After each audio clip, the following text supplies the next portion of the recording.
and welcome to the Inglorious Bards. I'm your delightful Game Master Tom, and this is Episode 8, A Shield with No Soul. Thank you so much for joining us. Glad to have you here. If you want to support the show, please check out our Patreon. We have hours of bonus audio, including show commentary after every episode, character leveling, and special lost episodes at patreon.com/ingloriousbards. Drop us a message on Twitter, Facebook, and other social media. We always love hearing from you. In the last adventure, our heroes returned from the domed city of Solor, where they found themselves in a vulnerable position. Rallis Mining showed the Prophets video of them breaking the law on a world outside their jurisdiction. In exchange for recommending Rallis Mining to take over control of the local government, the nefarious company would destroy this video evidence. In the end, the Prophets helped set off an explosive inside a mine, and Epo was demoted, kicked off the team, and sent back to training. Will the heroes follow through in helping Rallis Mining? And what is Epo's fate? The adventure begins.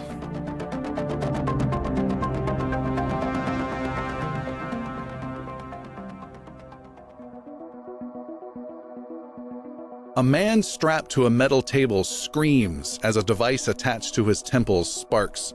It draws out an essence from within him and feeds into a small canister filled with blue glow. A woman in a lab coat calls out from her computer screen, "Yes, that's it.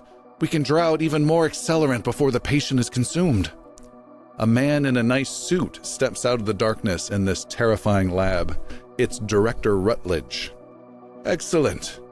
With the Prophets helping us shut down the government and getting those damn Crescini out of the way, I want this program ramped up by 200% in the next 3 months. The man at the table screams again. A woman screams light years away. She points down the alleyway between two stores where a thin, green, bobble-headed man stands over the lifeless body of his victim. With a laser knife in his hand, the green fellow yells after the woman as she runs. "No, wait!" He runs out of the alley into the busy street. Several cars race quickly by. He tosses the knife and walks across the road, desperate to get away. Several people watch him leave, trying to figure out what he's up to. "Oh my God, oh my God, oh my God!" He turns a corner and looks down a busy city road 2 miles long. At the end of the road, an imposing structure of marble and metal towers over the city. The Citadel, home of the Prophets. The green man clutches his side, looks up at the Citadel, and says, "I hope you're there, Augie."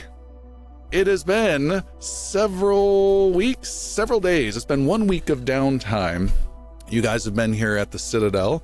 Devin, you are walking down a corridor, going to and fro some standard Prophet business when Quartermaster Creve comes up to you. Oh, hello. Well, hello, Devin. I had hoped to run into you. I had something to share with you I thought you might be interested in. Lovely.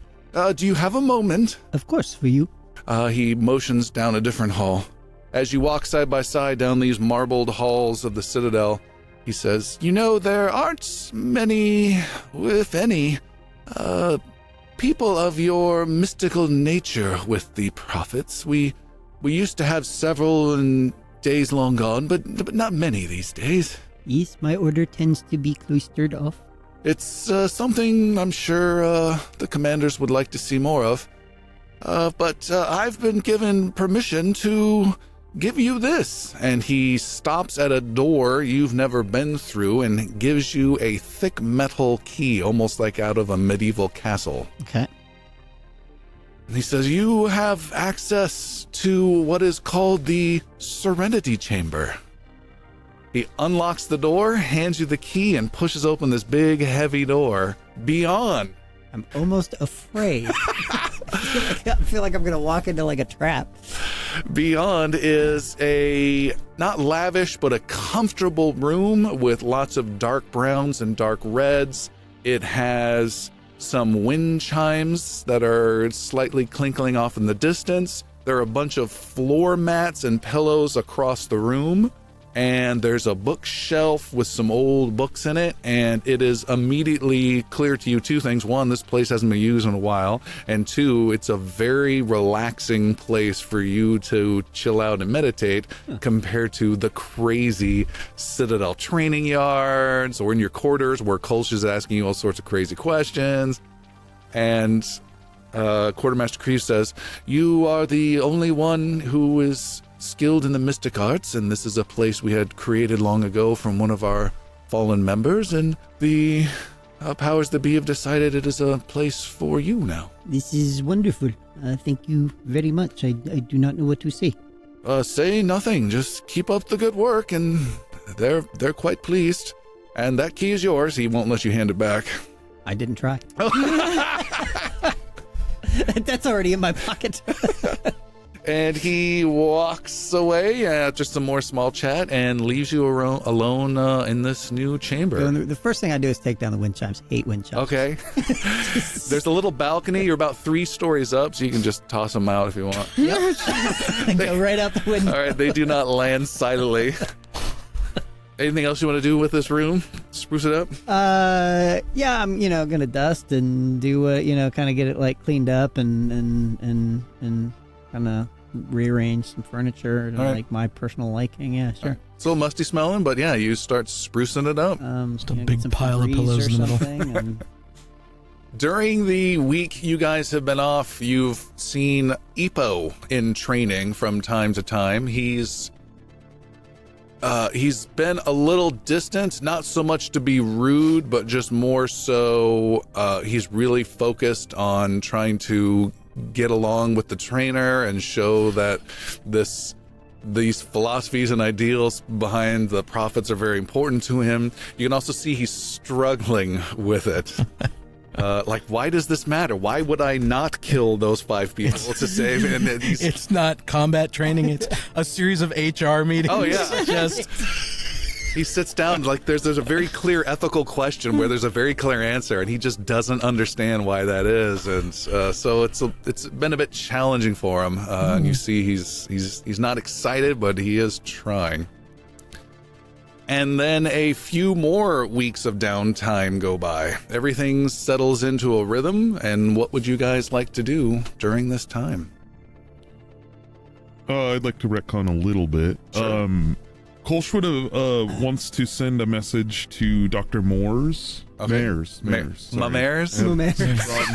M-A-R. And talk to him a little bit and ask if he knows anything about the pure glow, because he kind of like specializes in the gases, which mining of the gases, so maybe he knows a little bit about it. Okay. So just like send a message. I don't want to go see him, just like send him an email basically. All right, you do get a response after a couple of days, and Dr. Mamers says that he has not heard of pure glow. He has heard of glow, and believes it's just a byproduct of some strange mining, but he's never believed it was dealing with Char 3 before. Okay. But he has heard of it, and it has no known value or purpose, but that's the yellow globular things floating around. All right. So I had to try. But pure glow, the blue glow, he doesn't know anything about. Catherine will definitely go talk to Captain Valencia to plead Ippo's case. Okay. There is a knock upon the door to his office, and he doesn't look up from his desk. He's always working on some sort of datapad related thing, and he says loudly, "Come in." Captain Valencia, Catherine here to see you. He looks up just briefly at you and then returns back. His office is wood-paneled, imposing as he is. I know that you did what you thought was right with our compatriot Ippo, but I think you made the wrong choice. Ippo has been an important member of our team. He has kept us safe. He has made some difficult choices, but if anybody is at fault, it's as our team's fault as well. We didn't keep him in line as we should have. We didn't help him the way he may have needed. He is not to blame alone in this. and he's been incredibly useful to keeping us alive and safe. And it seems the prophets do not have an easy job. We are constantly being put in situations that could kill us. There's not a lot of help for the prophets out there. So having somebody who's so invaluable to keep us alive can only be good for us. Also, you knew what he was when you hired him, and while I understand so that... it's your fault. While I understand that training might be required to help him understand what should and shouldn't be done, it also shouldn't be a surprise if sometimes he slips. I'd like to know when we can expect him back on our team. He stops typing away in his data pad and looks up. You seem to have a lot of expectations here. You should have had better expectations for one of your teammates. I have extremely high expectations for the prophets, and that goes all the way to the top. That they could understand the position that we are in and how difficult and scary and threatening it is. I appreciate that you put somebody like him on our team so that we could get out of these things alive. I don't make these kind of decisions lightly, and he was on probation and knew very well what he was doing. More so, as of 8 a.m. this morning, Epomene Vathis has chosen to opt out of the training program. He has left the Citadel and is officially no longer a prophet.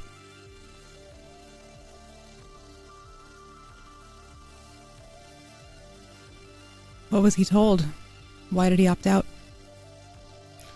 He didn't give much reason other than he said he didn't feel this was the place for him. I told him I agreed. I thanked him for his time with us. And he left you this, and he hands you a sealed envelope. I take it.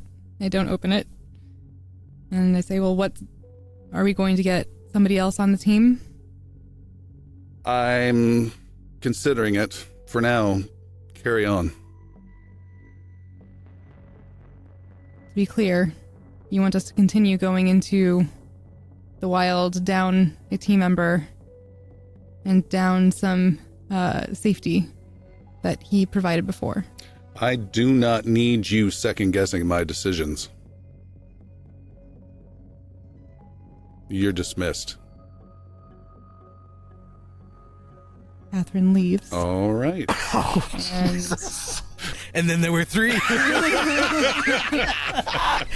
Who else wants to knock on this door? Wow. And opens the letter. You walk down the hall and you walk past a training area. You look, you see the class that Ipa was in, and he's not there. You open up the letter. Inside is a single piece of paper. And inside are just 3 words on that paper. I'm not here.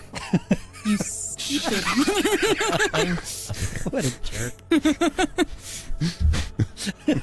All right, I'm gonna go like Kolsch no first, and the rest of the team. I don't know. Where are you guys? I am in my Serenity room. Well, okay. I'm gonna go find Augie and Kolsch. Knock first. August is in his Serenity room. Rooted in some pillows. It's like the only quiet place Catherine around. finds her location downgraded. Catherine, you find Augie and Kolsch in the group quarters, and you're able to chat with them. Yeah, just let him know, hey, it looks like Ipo's left. He's not coming back to be on our team. He's left the Prophets. And there's no word if we will be hearing from him or get an additional person on the team. He left us this incredibly infuriating note. And I just pass it over. It would be his style. That is very irritating. Yeah. I know that he was difficult and he killed people unnecessarily, but I'm gonna feel a lot less safe. And I don't know that I trust Captain Valencia to be making the right choices for the individuals I know that he's very concerned about making sure that the prophets have sway in the universe, but if we get killed and he continues to lose people, it doesn't really matter in the end. As prophets, we are to protect the people. Epomene is one of the rare fire blood types, the wild children of space. They always have to look after themselves when they do feel this urge upon them. It's known to happen. In time, he'll find his peace, and he may come back, he may not. But we have to trust in his abilities. But we have to look after each other now. Kolsch, you're the one with all the fire now. I hope you can help us out. I was always the one with all the fire. Good point.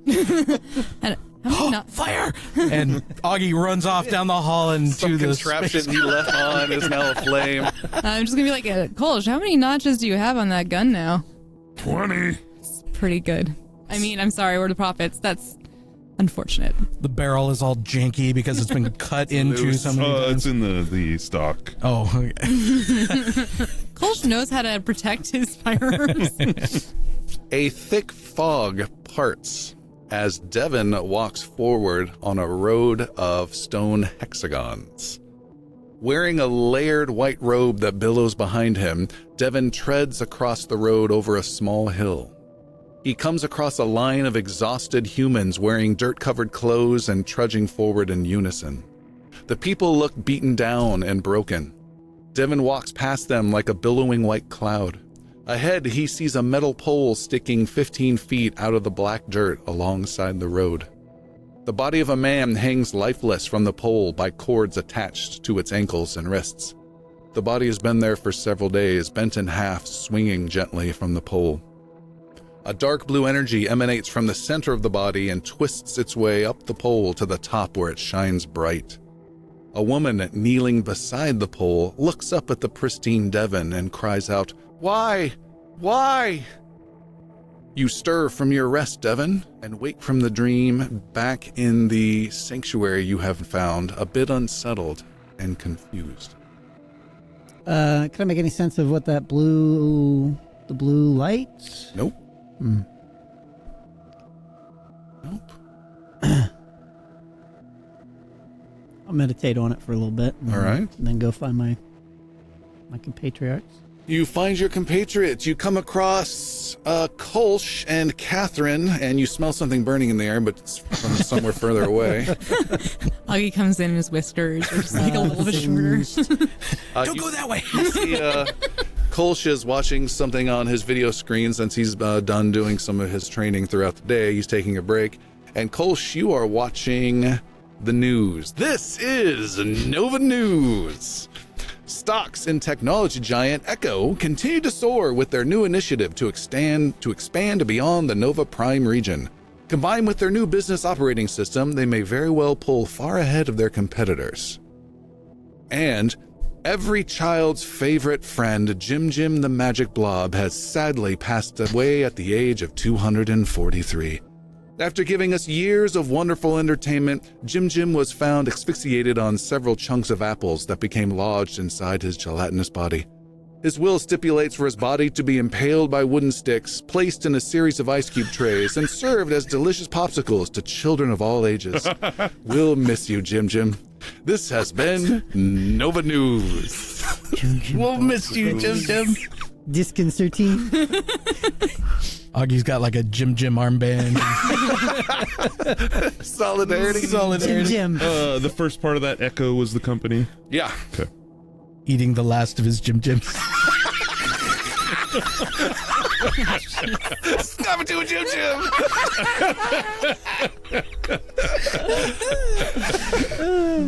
Oh, God. No. Another day goes by. You guys continue to be useful here at the Citadel. Do we still have access to the ship? Yeah, that's your ship. Let's go somewhere. It's Screw this hanging around at the Citadel. Do you not care about your dream? No, okay.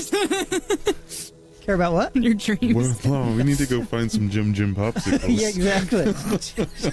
when on the next day, Quartermaster Creve comes by and says, "Oh, I have a little something for you." He pokes his head into the room and gives you a small box with the official Alliance materials stamp on it to Kolsch. Yeah. It's a small box. It's about the size of a thick book.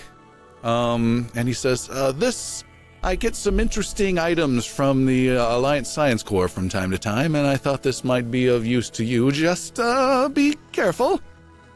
I'm always careful. You open it up. Yeah, rip that box. Inside is a small black frame, like a picture frame almost, but it's completely black inside. And there's a small piece of paper with instructions on it, and it describes how to operate it. And the title of this device is Portable Door.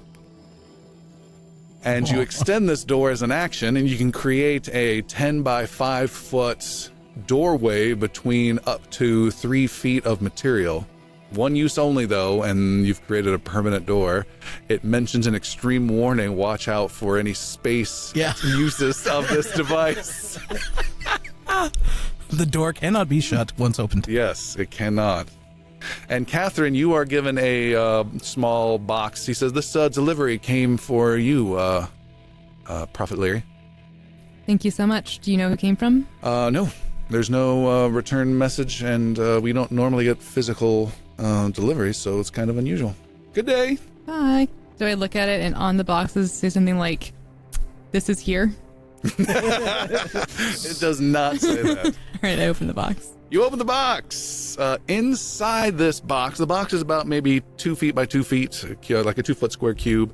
It's very, very light. You open it up. You carefully open it. It just has your name on it. It says, care of Prophet Catherine Leary with the Citadel.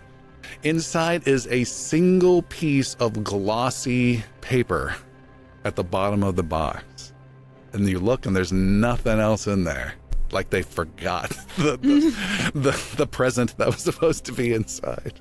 Can I sniff it? You sniff, you don't smell anything. Can I lick it? You sure can. The tastes cardboardy. The glossy paper is a flyer from a company. And you take it out and you check the box. There's nothing else with the box.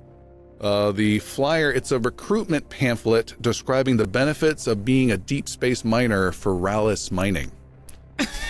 It shows a picture of a worker drilling hard into the side of an asteroid with a look of determination on his face, and then a second image of that miner chilling with a bunch of his friends having a huge meal with drinks at an exotic resort. And the tagline reads, "Follow through on your commitments because we'll follow through on ours. Rallis Mining." Wow. There's a secret message. I'm not understanding. Oh, wait. I take it and I'll bring it to Captain Valencia. Blah. All right, with that attitude, you're not. Right. That's what I want to do. Hold on. Yeah. Yep. Okay. Yeah. I'm gonna knock on his door. I'm sure he's thrilled to see me. Kolsch wants to go with you. All right, the two of you are there. He says, enter. Captain Valencia, I'm sorry to interrupt you. It seems I've gotten a package. I've had some more thoughts. Here's another area you did wrong. Stop, you're breaking my will. Oh, she wants to do those things. It seems I got a message, and it seems like a bit of a threat. I know that we told you that what we came upon in our last location, we were told to do certain things, recommended highly that we, by Rutledge, that we help remove the Christini, and that we suspected him, Rutledge, of doing some very bad things with that blue glow we brought you. And it seems he sent me this threatening note, reminding me that we had said that we would help. I don't believe that the right course of action would be for me to go there, but I wanted you to be aware this might be ratcheting up. He looks at the flyer, and what is their commitment they're following through with this threat? the only thing that they said we could do was leave unharmed. So potentially they could send somebody after us, me probably specifically. And they would take the videos that we mentioned to you that were of Ippo stabbing that man, and that could be difficult for us, and releasing it to the media. And you believe they'll follow through with that? I think that Rutledge has absolutely no qualms doing anything that could damage anyone. Then we need to do something about this.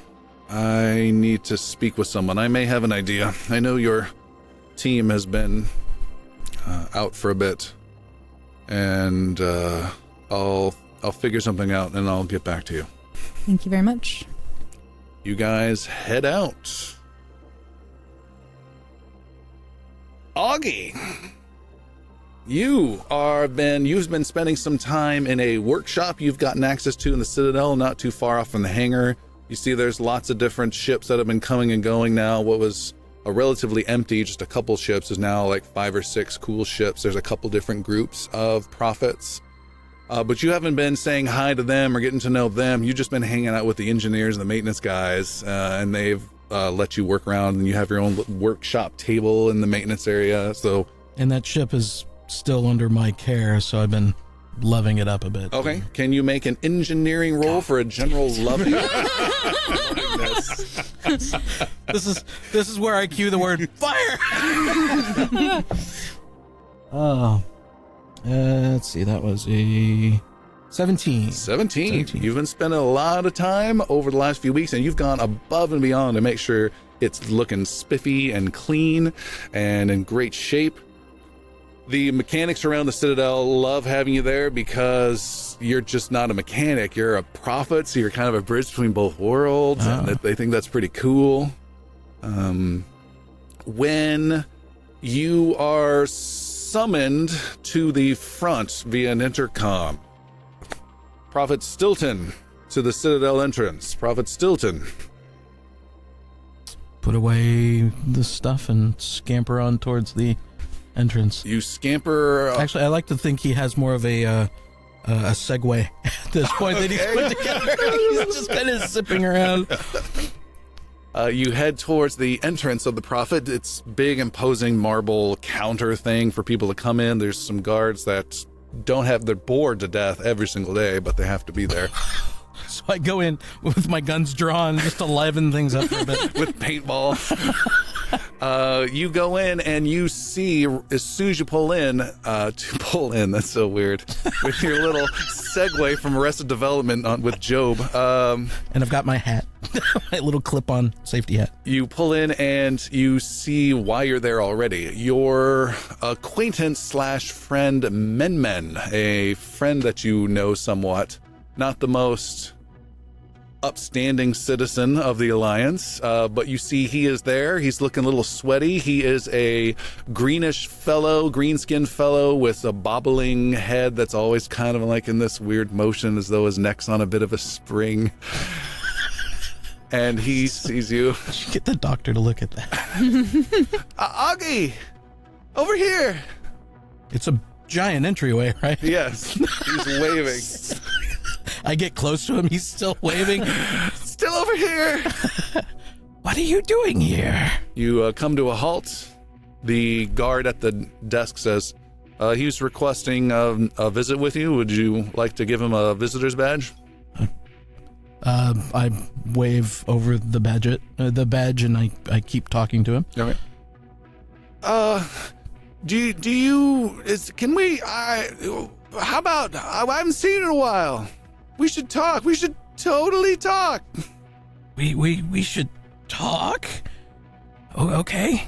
Oh, and I wave him over to an antechamber. Okay. It's the opposite of a chamber. It's an antechamber. You can't mix chamber and antechamber code. Oh, God, what have we done? I like that every time that Tom is like trying to subtly say something, it's never subtle. And so I just wonder in Tom's like actual life, like how that goes down. Is it always like this? Oh, yeah. Always in character.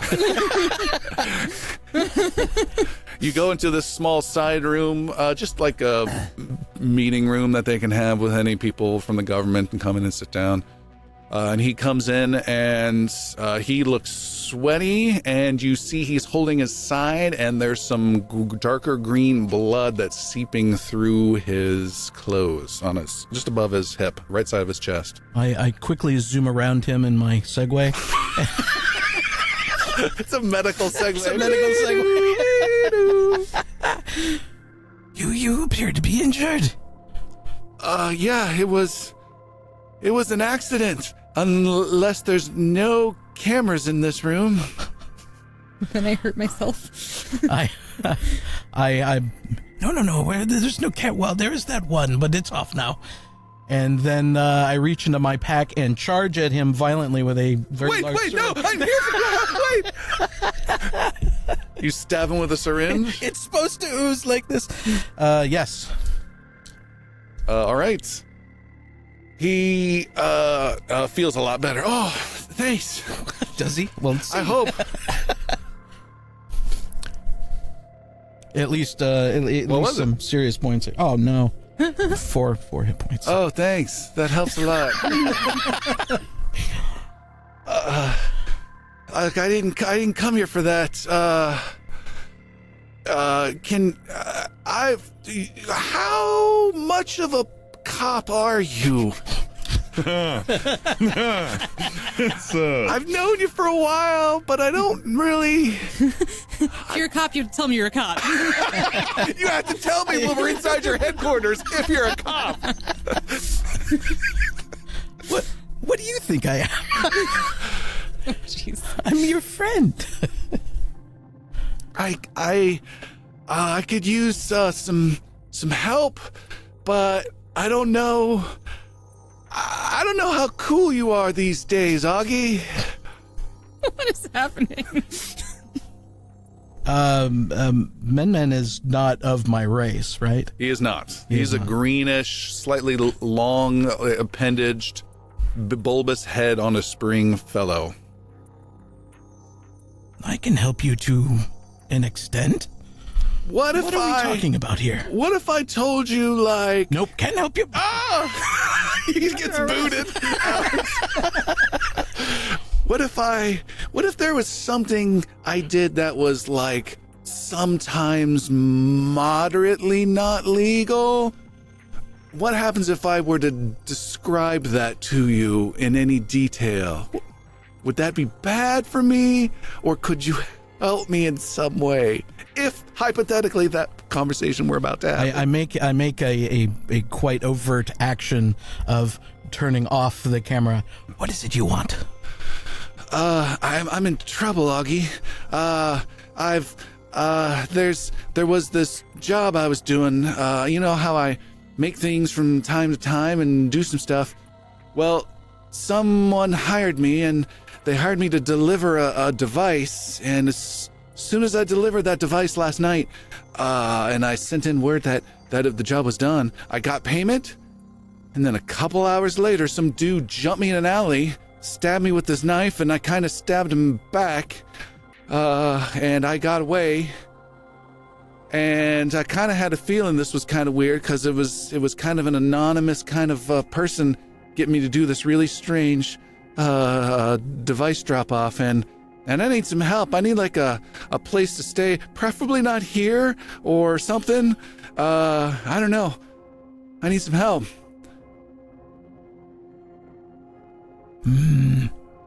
He looks at you with pleading, bobbing eyes. The eyes bob? The eyes. Oh, that's creepy.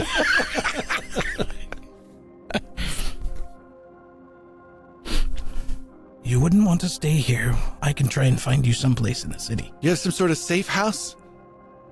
See what I can find. Oh, thanks. But what was this? I don't know if I want to get fully involved in it, but I am curious. What was this device you were delivering? I delivered the device to some specific coordinates just outside of the planet orbit here. Not too far away from the shipping lanes. I didn't build this one. They just wanted it delivered, so I took it there. It came in a level 2 has wrapping as well. So I had to be all suited up when I put it in the exact coordinates out there in space. And then I had to unwrap it. And then I came back and then I burned my suit to make sure there wasn't any weird stuff. And then I said, hey, job's done. And then I got some money. And then I got stabbed. Where did you get stabbed? Outside the space churro place. Everyone gets stabbed out there. It's a dangerous place. Space churro. Is there any kind of surveillance that goes on outside the space churro? You don't think that neighborhood has surveillance, no. You remember who it was who stabbed you? What the person looked like? It was some human dude. I've never seen him before. Pushed me in the alleyway, came out with a knife, didn't ask for anything, just started stabbing. And I had a bad feeling about this whole thing. I was thinking about even not doing this job, and then I did it. And then I thought they're not even going to pay me, but hey, it was like an hour of my time, so what? This wasn't worth an hour of my time. All right, we'll get you safe. Level 2 has wrapping. Is this a lethal to individuals as far as those indicators go? Yeah, could be something radiation related or biological dangerous level. So definitely dangerous to possibly lethal at a level 2. That it was wrapped up to protect it from me. And I had such coordinates. How many wrapping levels are there? 3. There are 45. Choose as far as you want to go. 37 is just pop rocks. I did get the coordinates for that, for the location. Oh, yeah. He gives you the coordinates. Well, let's find you a safe place to stay. Are you sure you don't want to stay here? No, this place, it's got a lot of cops. It's got a strong air about it that I don't want to be around, You got to have some sort of apartment somewhere, right? Some nice apartment with a stock bar and room service near the park area. A view. I'll get you a safe house. Let's just get you safe. And I will make arrangements for something modest. All right. Quartermaster Creve is able to help you. He does need to know the reason to enter into the box for the mission need of the safe house for this individual. What do you give him?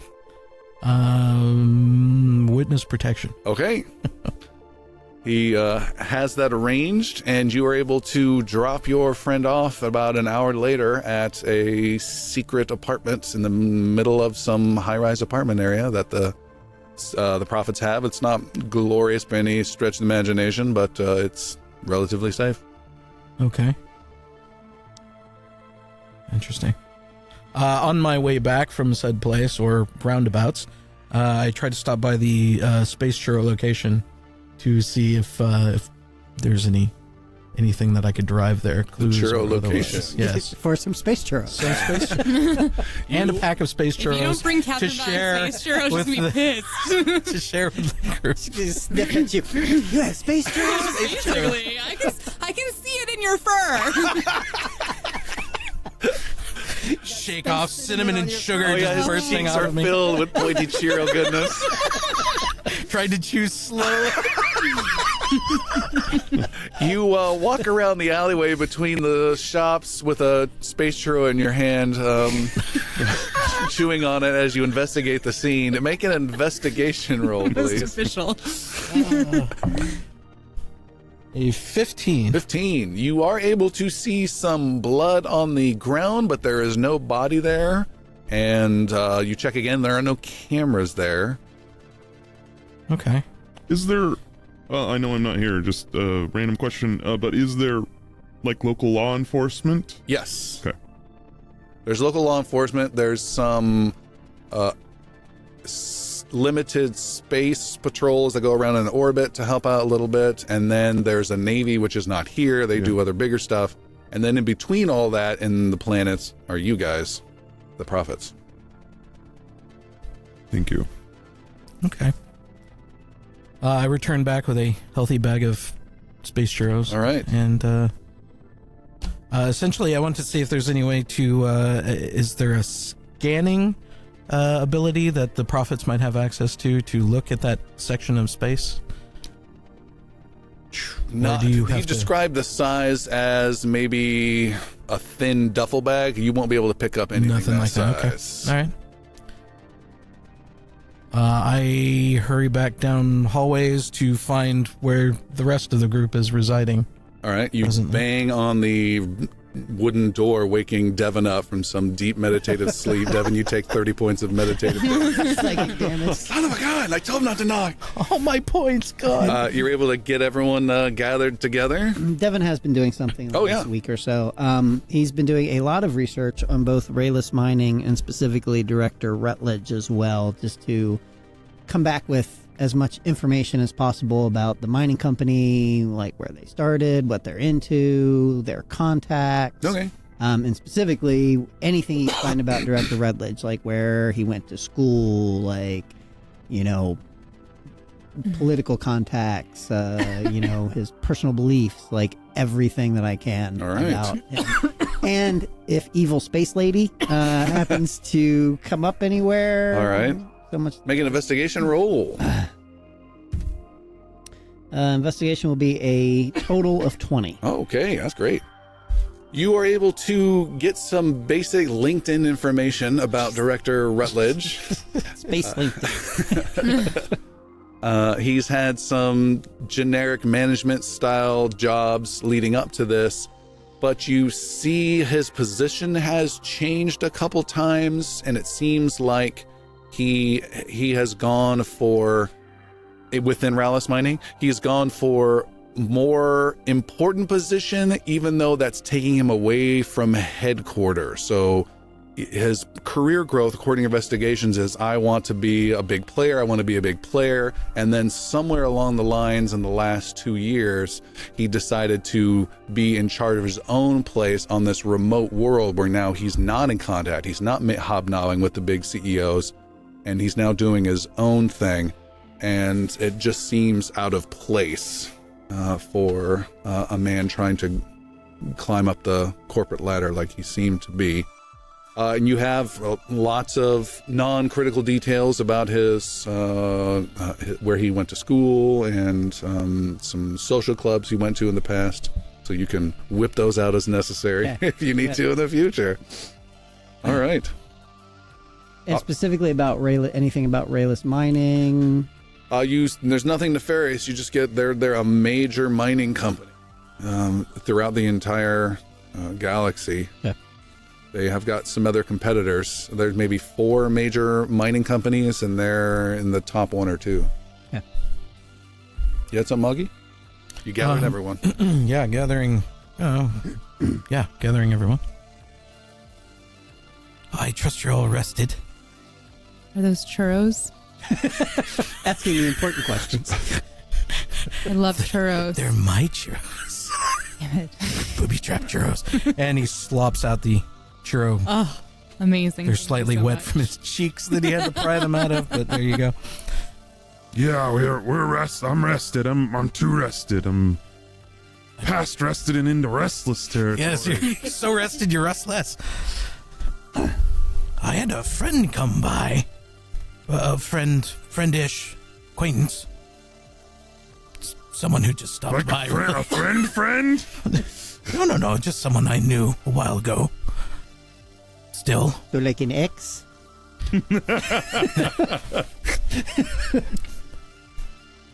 Don't dismiss it out of hand.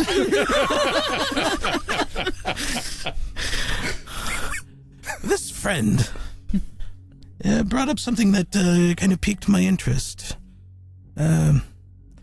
Something of a hazardous nature that I wanted to check. Now, it may not be anything significant, but it is nonetheless hazardous. I was going to go up myself, but we don't have much of a pilot right now.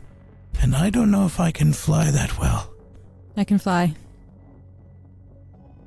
Well, I wanted to give you some pilot. Wanted to give you some choices before we went. It sounds like we're all in. Well, Leia, what are we? Where are we going? What are we going after? This is something that's been left out in space, possibly picked up already, but a package of some hazardous material. It just didn't feel right leaving it out in the middle of space, and who knows what or who would come across it. So I thought I would ask and see if this was something we could divert to and check on. Yeah, but your friend, how does your friend know about this? That's to not ask too many questions here. How he knows about it, he happened upon this inadvertently. He usually does. I have some of those friends too. Well, I know that I talked to Captain Valencia earlier today. He's thinking of how we may be able to help with the Rutledge issue, but we won't know anything until tomorrow. Happy to go help out a friend. So little time spent then. And you, Devin? Oh, yes, I am in. Oh, I will go ready the ship then. The ship, Kellen's Oasis, blasts off.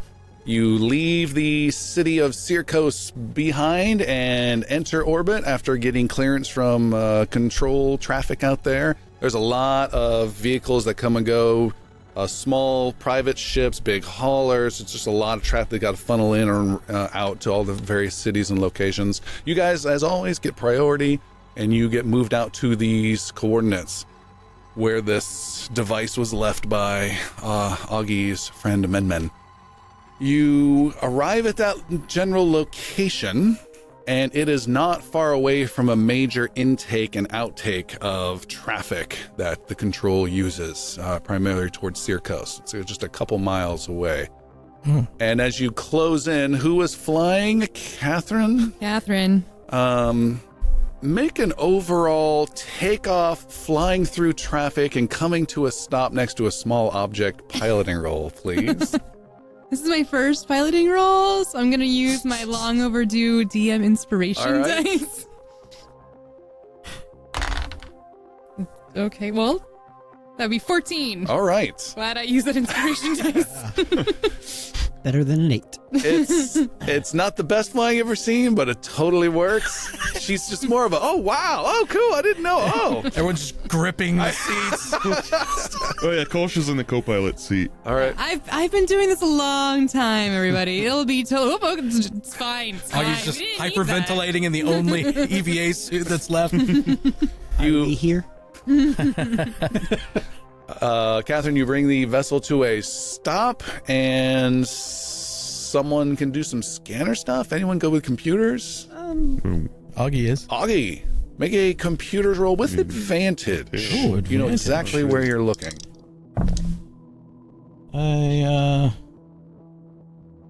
Non-natural 22. Okay, total of 22. 22. You are able to get some scanners to scan around and can pick up 2 different interesting results on your scanners. One is you detect there is some sort of biological contamination that's emanating from this small device. You were able to zoom in and see this device. It is small, like he described, maybe a thin duffel bag, a little bit long, slightly rectangular, almost like a cylinder. It has some power to it. There's some communication type antenna things, and your roll was a 22. Mm-hmm. The second thing is you believe this is some sort of navigational disruption style device. It's something to do with piloting and navigation. And the moment you mentioned it, Catherine's like, oh yeah, that's why I had trouble. Yeah. But I did pretty well knowing that was there. I mean, I think that was pretty good. You believe that messing with this without being careful could be disastrous to the area around from several miles, and could contaminate other vessels. And you were cautioning Catherine to a safe distance to keep away from it. But you don't have anything off the top of your head that's of what the function, how, who, why, anything along those lines.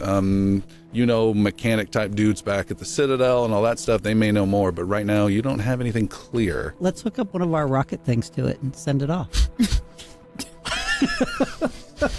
Kolsch does not like that idea. It's just like, on the news tomorrow, random explosion of Planet 208. You mentioned 2 points of interest? Oh, that was both of the things. Okay. Both of them. Yeah, he's got them. Come on, what could go wrong? You just want to know.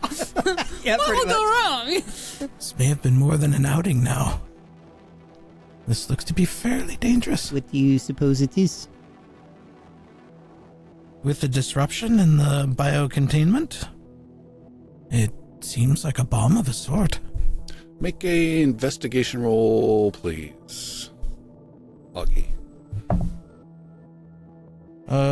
Total 21. Jeez, rolling high. I made it. Don't need a sticker. You got this for me.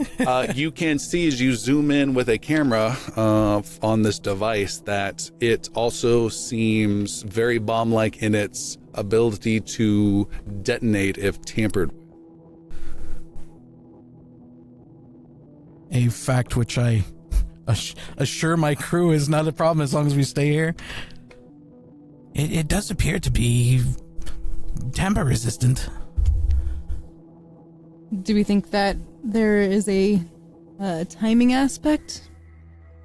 Or some sort of countdown? With the navigation disruption that I've seen on it, I don't believe so. But with the comms, someone could remote detonate it. I think it's purpose-built for an arrival. This is probably not an answerable question, but how big of an explosion would it be?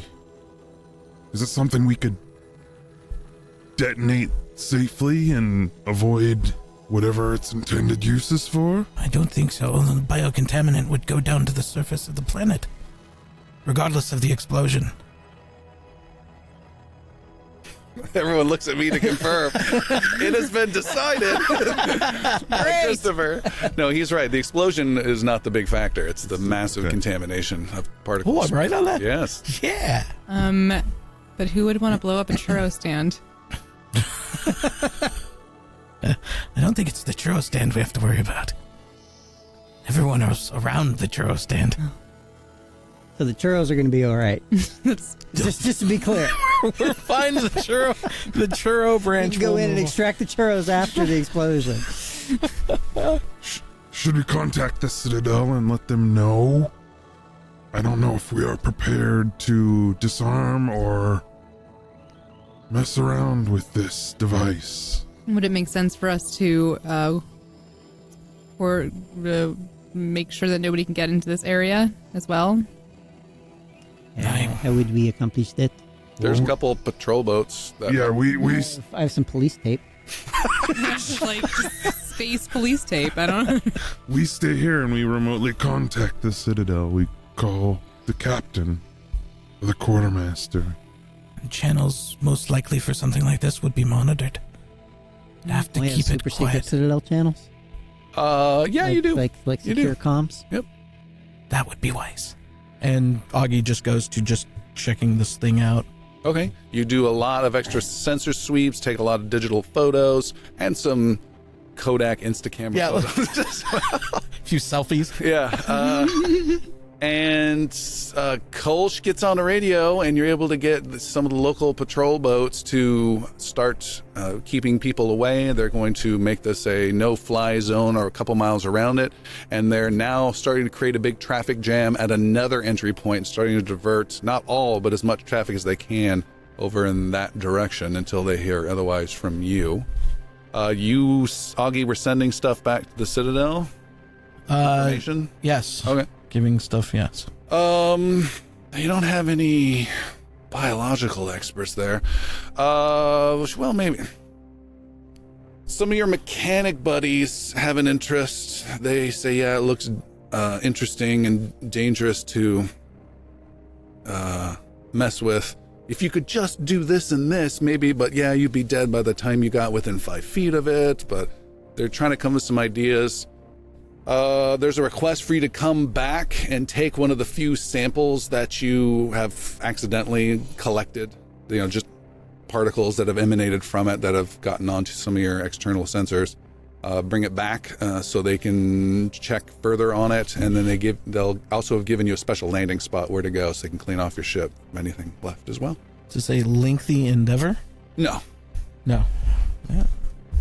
They want to get the mechanics, and some other people want to get a closer look at what it is.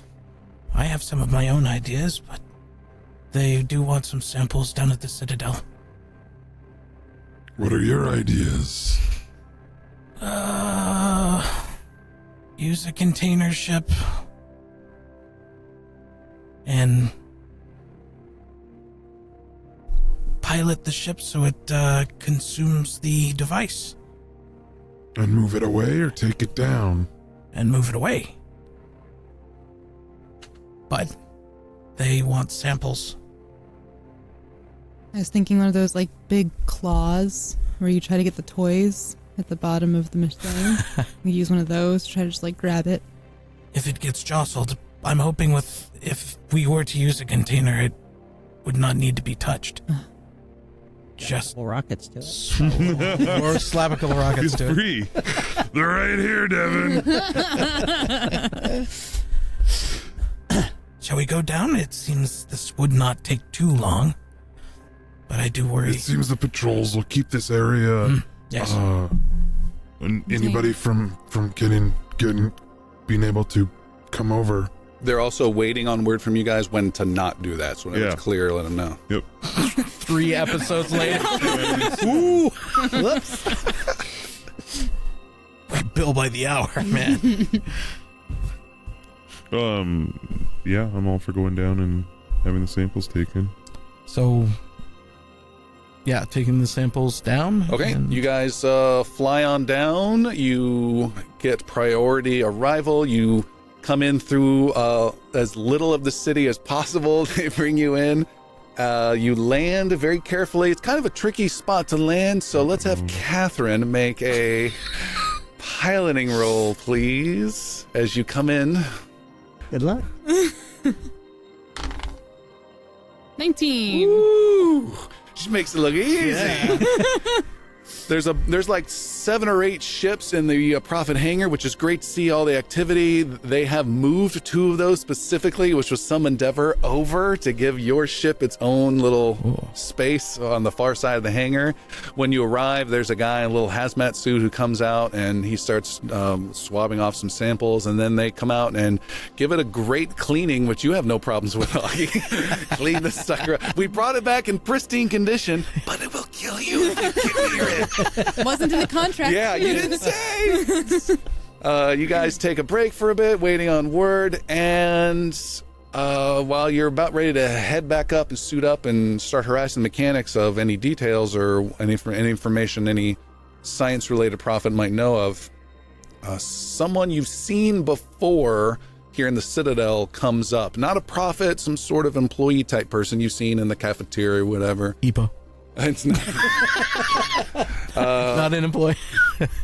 It's a friendly-ish fellow, kind of with a slightly monkeyish face, but almost like with this permanent smile, and a little tall, and always seems to be a slightly positive person. And this person comes up to your group and puts a welcoming slap arm on the back of Devin and Catherine, since you're sitting not too far away from each other, and says, "Hello, Prophets!"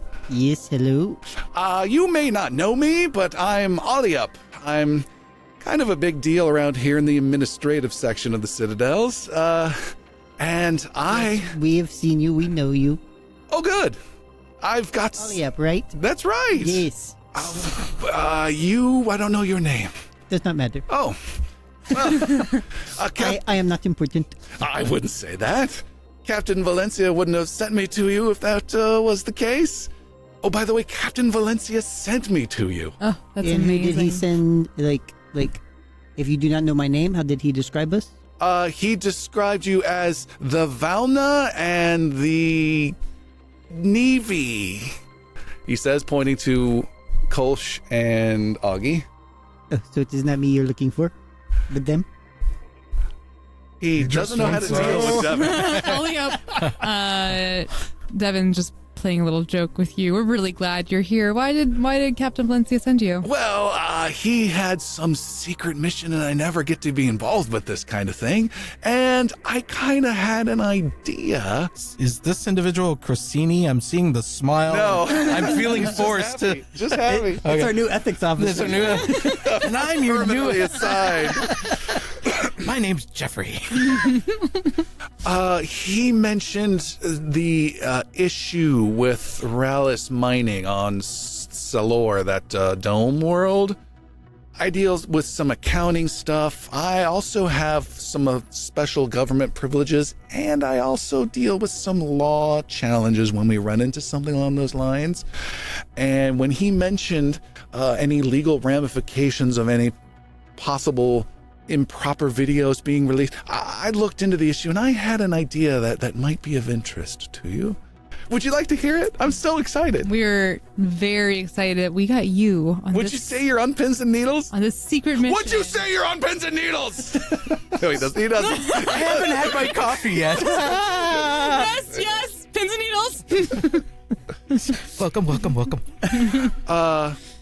I had this thought, and I looked into what's going on with their legal law situation, their government, their triumvirate that they have running it. One from mining, one from the police, and one from some racial. Right.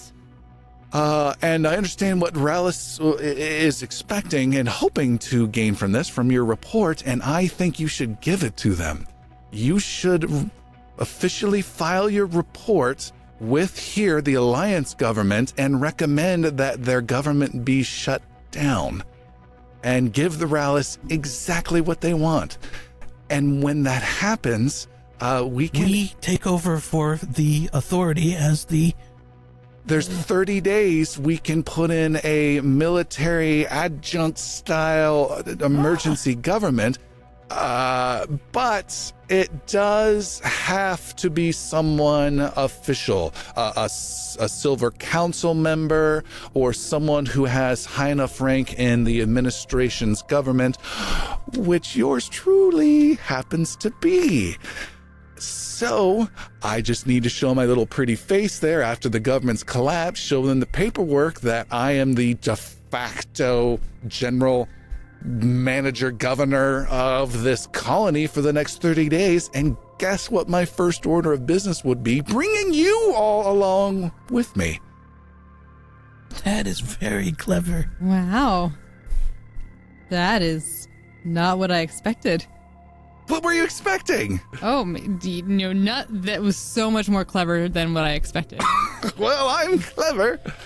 Like I said, I'm kind of a big deal in the offices that you guys don't seem very much. Do we file this paperwork through you? I talked to Valencia, and Valencia comes in right now, as a matter of fact. I talked to Valencia about it. Hi, Captain. And he's all for it if this suits your mission goals. So in the end, if we were to say to remove the government and we are placed with some sort of military presence and you would be in charge, what would be the benefit of having us there? Well, I would be in charge. I could then assign any law enforcement, certainly could use the law enforcement there, and then can assign you as legal law enforcement. So your jurisdiction would 100% apply to that entire colony to do with as you see fit. For 30 days. Captain says that might be of use. The captain's behind him, just nodding slowly. This is a very clever way of approaching the system. I think I'd like to talk to my other 3 compatriots to see what we'd like to do. Can we just wait for half an hour and we can find you? Oh, yeah. Augie begins drafting forms on his notes. Where can we find you? There's the sub-basement 4 here in the Citadel, down at the 12th corridor. We're past the old former computer room that's not used anymore. Do you need us to bring you something like a stapler or anything? Definitely a stapler. He says, all right, well, let me know. I'm very excited. I get to help on a mission. Where did we put our articles of incorporation? All right, thank you. We'll get back to you. The captain steps forward. He was there listening to the last half of that. So, what do you think? Is this going to put us into more trouble, or will this solve some issues and bring Rallis to some sort of justice? I think Rutledge is very clever, and he may say he destroys these videos. I don't trust that he will. He may just end up doing exactly what was expected before and release the videos. The nice thing is that you have gotten rid of the offending prophet, and there's other ways we could save face if he were to release them. I am very worried about what Rutledge is doing in that location. The blue glow that he has been mining is extremely dangerous. It would be wonderful to get a better understanding of what is being done, and if we can help, I think it is a good choice for us, but I don't want to speak for the rest of the group. I would say that the blue glow, if you will, is definitely our priority to figure out what is happening with that, as it is. I have personally seen I touched my back where I was stabbed. I've personally seen the negative impacts that it can have, and it could be very dangerous to a large population, and we must pursue it further.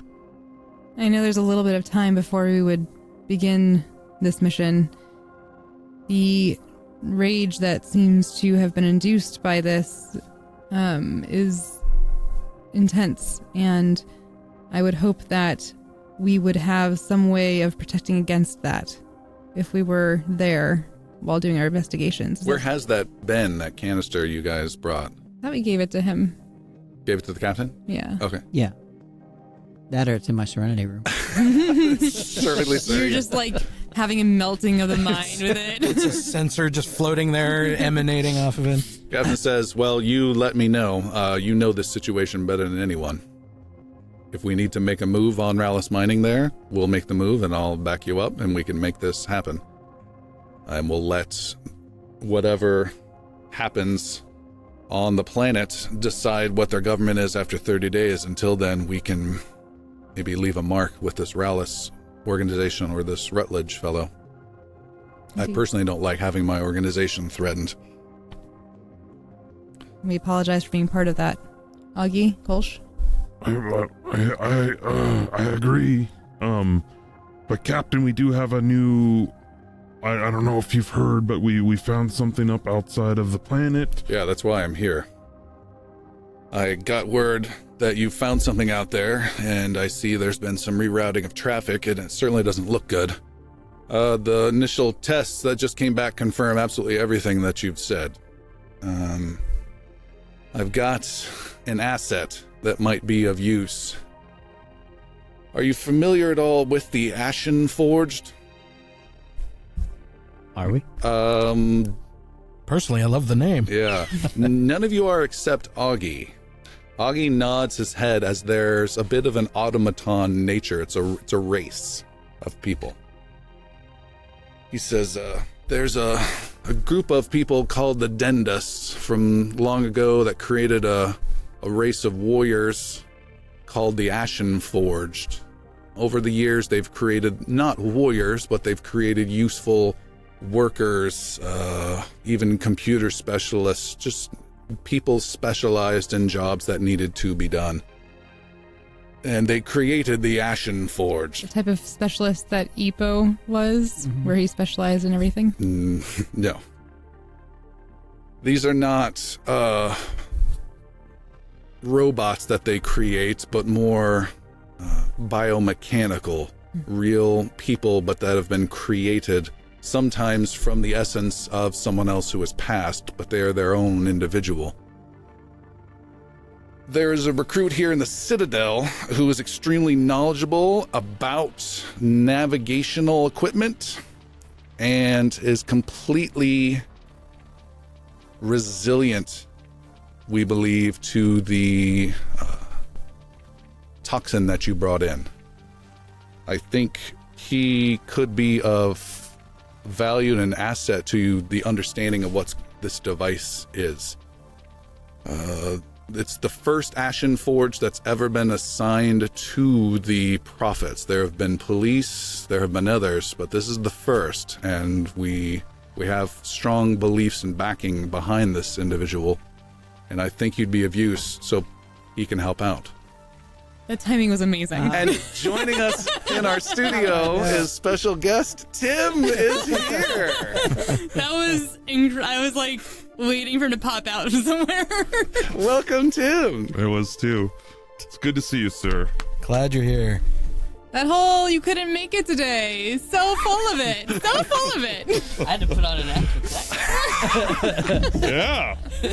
I took a sad picture of just your dice without you in that chair. Oh. The captain says, here he comes now.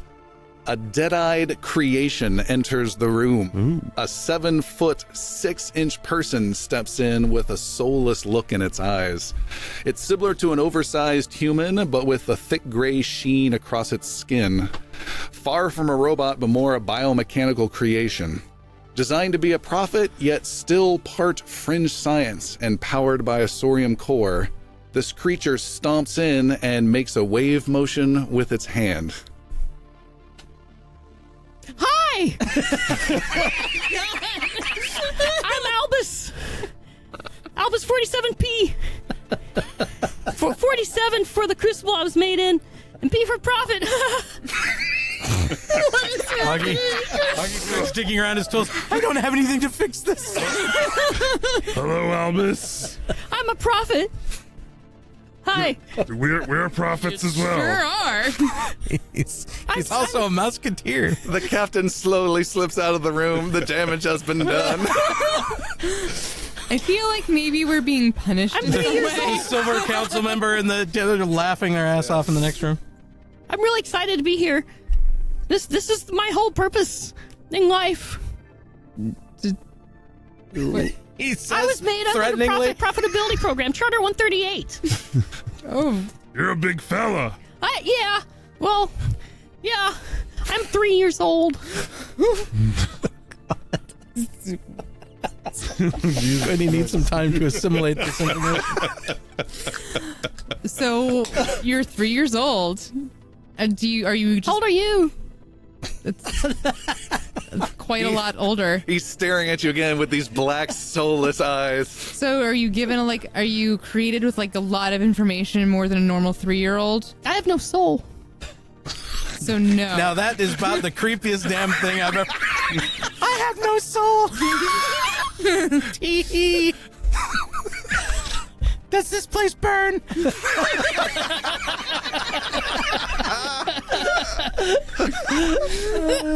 Just step out of the room.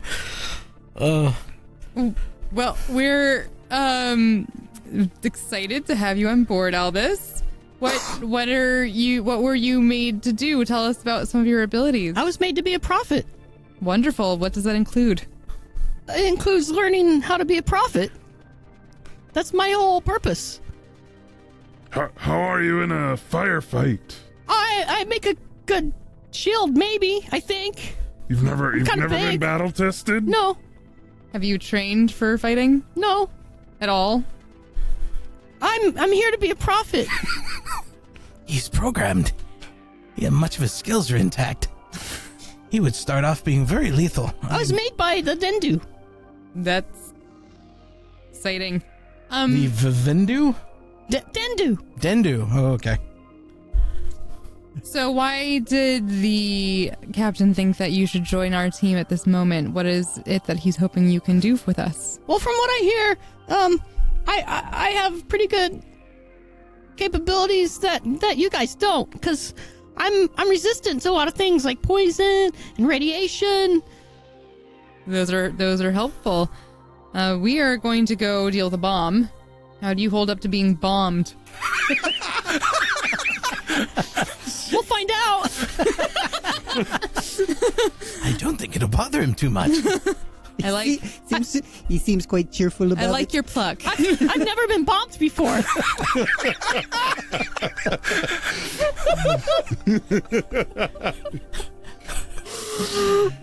This is my first time killing you. That's what your insides look like. Tell me more about your pain.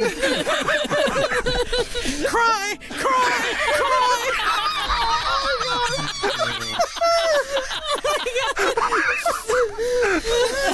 Oh, no. I am derailing. Your tears are now my own. Oh, God. I really, this is the first time that I really wish there was some sort of video moment the moment he started speaking, or all of us just like looked totally shocked.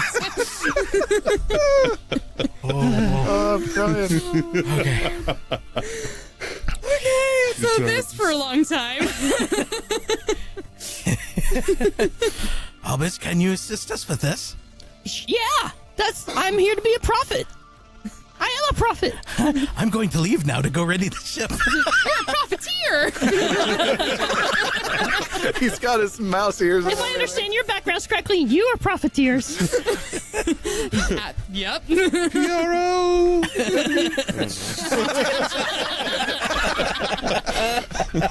Isn't that what pirates are? We did like to profit in the past, but now we help people instead. That's very noble. Is that what people with souls do? Sometimes. Did you meet our friend Epo? No. He's inside me now.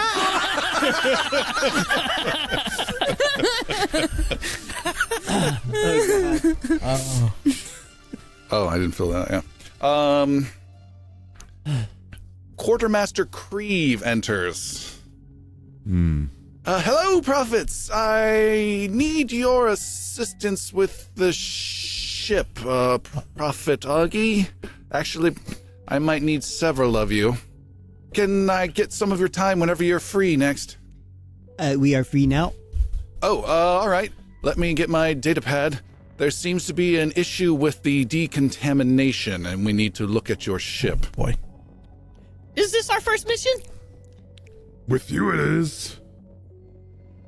Yay! So, The yay protocol. What does he wear? Any equipment? Anything like that? Could we possibly get a visual? Yeah. So, does he have a? No? Albus, Oh, jeez. Yeah, pass around your paper. Yeah. Albus is decked out in heavy armor. You're like an enormous soulless man with like the heart of a child. Mm-hmm. And the mind of a child, really. He has no soul, so just the mind of a child, no heart.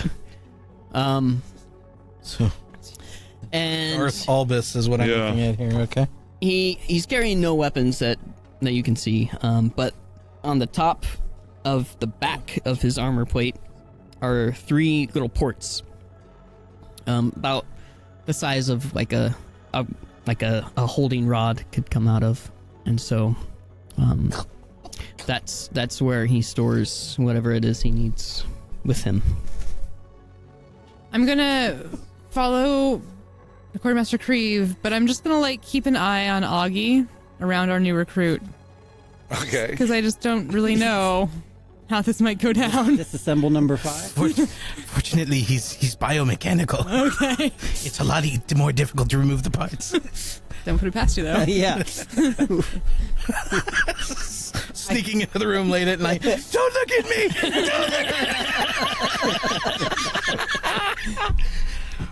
look You guys head out to follow Quartermaster Creve. Devin, you're trailing slightly in the group, and from a side corridor, Captain Valencia is chatting with someone else. He calls out, Paige. Devin will redirect and head that way. He just says quickly, keep an eye on your recruit and let me know how he fares. Yes, of course. He is a bit disconcerting. He nods and continues the conversation with the other person. Okay, nice chat. We'll in the hangar, Augie, you see there are maintenance guys that are spraying Kellen's Oasis and foamy stuff and sweeping, and they've got little hazmat suits on. And Quartermaster Creve puts one on and motions for you to do the same, Augie. Augie certainly does. Says, there's an issue slightly with the contamination. Might take a little bit of time to clean, and since they're cleaning, and that reminded me, I think it's time for an inspection. I haven't done one in a bit, and your name is on here. But I don't think it's fair for only you to have to maybe do some additional cleaning or help with this additional scrubbing, and so your friends can wait and deal with the results themselves. Oh, yes, absolutely. He gets his clipboard out, starts going through all the different checklist components that are on there. I have a question. Yes. Purify zone. Mm-hmm. I can filter out any airborne toxins. Would that be beneficial in this situation? No, not at this point. Okay. I'm going to look at Augie, and just in case, I'm going to say, you've been doing a really amazing job keeping this ship together, and I'm just going to give him an inspiration die just in case. I am ready for this inspection. You walk aboard the ship in your hazmat suits, and Quartermaster Creve is just, yes, well, that looks good. Oh, excellent. Yes, we took great pains to make sure that Why does it smell like bean husks in this vent? Part of the aromatherapy we've been doing. Of course.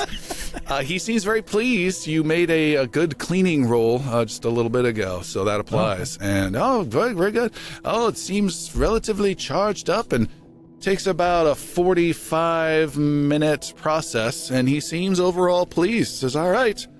You walk outside, and he asks the maintenance guys, how much longer? And they say, probably 2-3 hours. Oh, well, I'll have to advance things a little quicker. And the two of them take off their little hazmat suits and comes over to the group of Devin, Kolsch, Catherine, and Albus and says, well, good news. The inspection came off very well. And if you just sign here, the ship is returned back to service of the embassy. And he hands the datapad to you, Augie. Very eagerly and gingerly applies his paw print to remove the other paw print. This kind of red tape is very disturbing. He's given you A+ all across the board, across everything on there.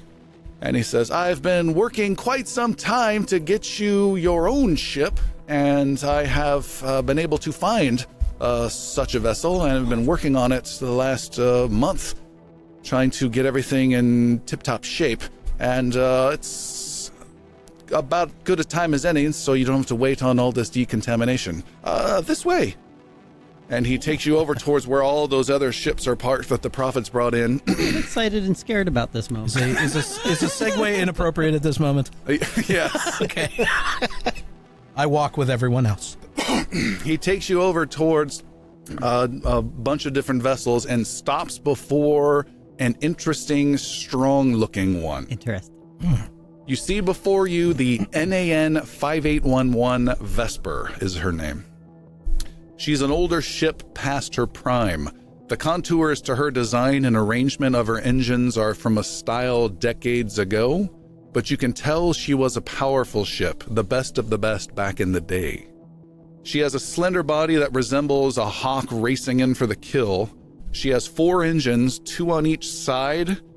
Each pair of engines is attached to a heavy rotating arm. This allows her to rotate the engines so they both face rearward, one above the other for maximum speed, or they can be rotated so that both engines are parallel on the body facing downwards for landing. You actually land on the engines themselves. She is covered in faded white, worn down by time, with some dark yellow highlights throughout.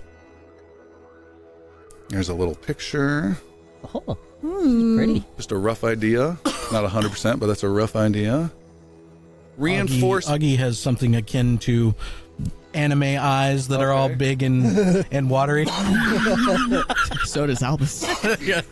Reinforced plating is attached to critical areas around the vessel with strengthened antennas bristling out to gather vital data. On top of the ship is her teeth, an 18 MR rail bolter, a long-range cannon. Yes. Kolsch's eyes go big. This cannon's known more for its heavy damage and long range than its ability to track targets. Beneath the ship, 4 short weapon barrels stick out of a rotating turret. It's a quad Gatling, able to defend the ship by blasting a hail of energy particles at any enemies within range.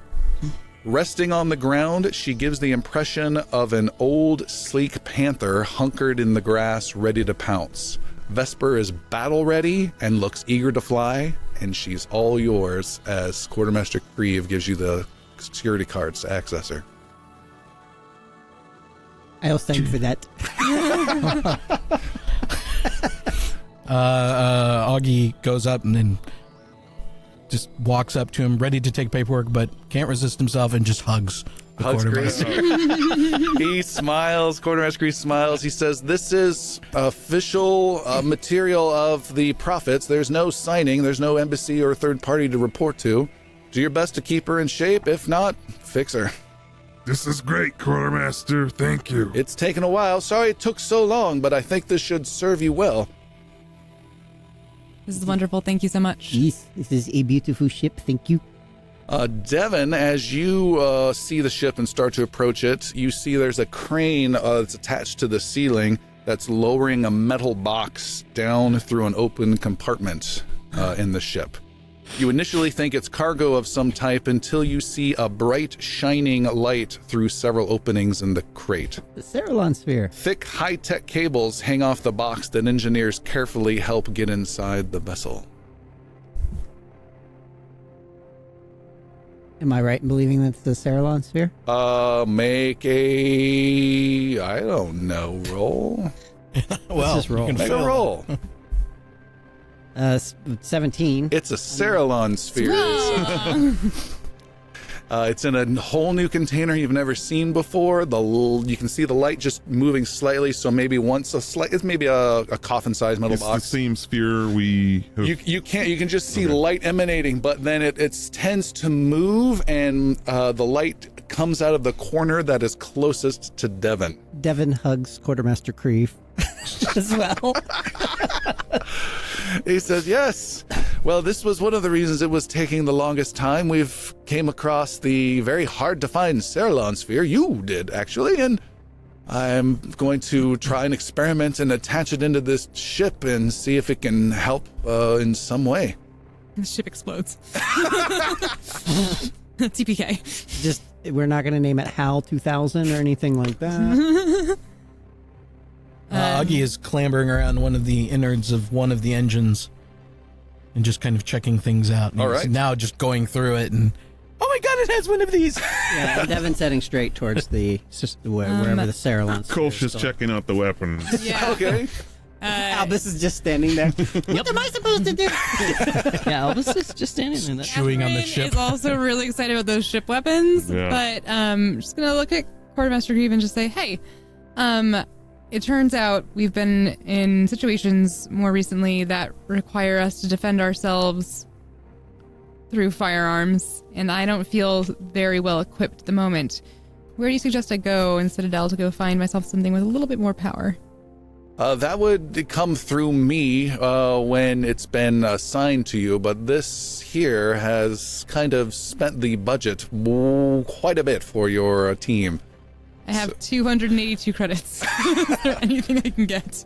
He says, it's not a matter of purchasing, and if anyone has less than 200, I can certainly set you up again on your accounts. I think that's me. He seems hesitant to give you money. Of Don't course. put it all in one place. Of course. Here. And he takes his pad out and creates a little card and hands you this little credit card ID thing. Thank you, Quartermaster. I'm a prophet. You can trust me. Yes. Oh no. Just are there bright shiny objects on this ship? Should we provide anything in particular? That's up to you. We need a robot mobile. It's just something to keep him distracted. Yeah. Augie, the engines look great, strong. They've been changed once in the history of this vehicle. They're not new, but they're very beefy and powerful. You think in an emergency situation, this sucker can lift off insanely fast. Augie will not be testing that out right now. Devin, you were looking around the Cerilon sphere. Oh, yeah. There are a bunch of maintenance guys that are trying to attach it, and it is hidden within the depths of the engineering. No, hidden kind of near the top section where there's a bunch of electronics, and it's behind walls, and there's big, thick cables attaching to it, and they're essentially connecting this thing to the computer network so we can have some sort of interaction with the ship itself. Okay. I mean, Devin wants to, as close as he can get to it. All right, you get on your belly, kind of like a car mechanic, and slide where the mechanics are at, and you're right next to the box, and the light, again, seems to move slightly to your side of it. And Devin will just kind of send out calm, meditative thoughts. Just kind of for whatever purpose. Just being very calm and relaxed and meditative and aware and, All right. To calm the sphere, if you will. You think you might have some minor effect on doing that. One of the mechanics says to another as they're installing, you ever seen anything like this before? The other one says, no, I heard of one of the cartel ships had a sphere installed, but I've never done one myself. Okay, let's plug it in. They attach the last cable, and the power goes out from the ship for just a moment, and then it restores, and you don't see much of a difference. But the light that was following you, Devin, is now more centralized inside its box. Okay. So it's interfacing with the computer sort of thing? Is that what's... You don't know. I will seek one of the engineers. There's one within breathing distance lying on his back right next to you. Devin will turn it. So how is this interfacing exactly? Well, we've pulled some reports from other ships that have done this in the past, and it says the Cerilon sphere is able to provide faster speed, faster reaction time, able to possibly help with piloting, but it's not a controlled program of any kind. I'd recommend your pilot just spend some time getting familiar with the controls so they don't feel like they're fighting anything. What are you connecting the sphere to? With the... Oh, it's the entire ship.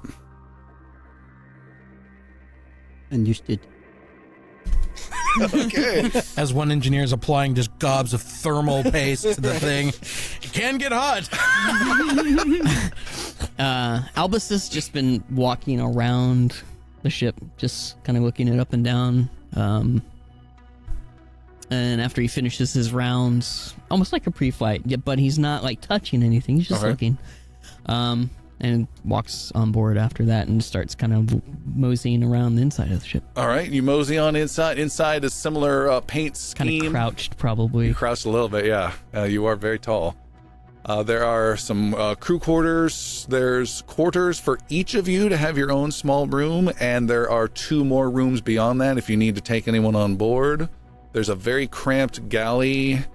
There is another cramped room that's set aside for medbay type stuff. There's a drift drive on board, obviously. And Kolsch, you were taking a look at some of the weaponry. I have a couple questions. Yes. Yeah. So I'm assuming the railgun is probably high velocity, so where it doesn't need ammunition. Correct. What about the Gatling, the quad Gatling? Does not require ammunition. Okay. You are good. And then, as far as there an escape pod, just for our information. Augie's already in it. I know, if there is one. There is no escape pod. There is a sizable cargo hold in the back, but it's empty. This is awesome. I'm so excited. Mm-hmm. How, as far as the weapons are I'm imagining the quad like the Millennium Falcon.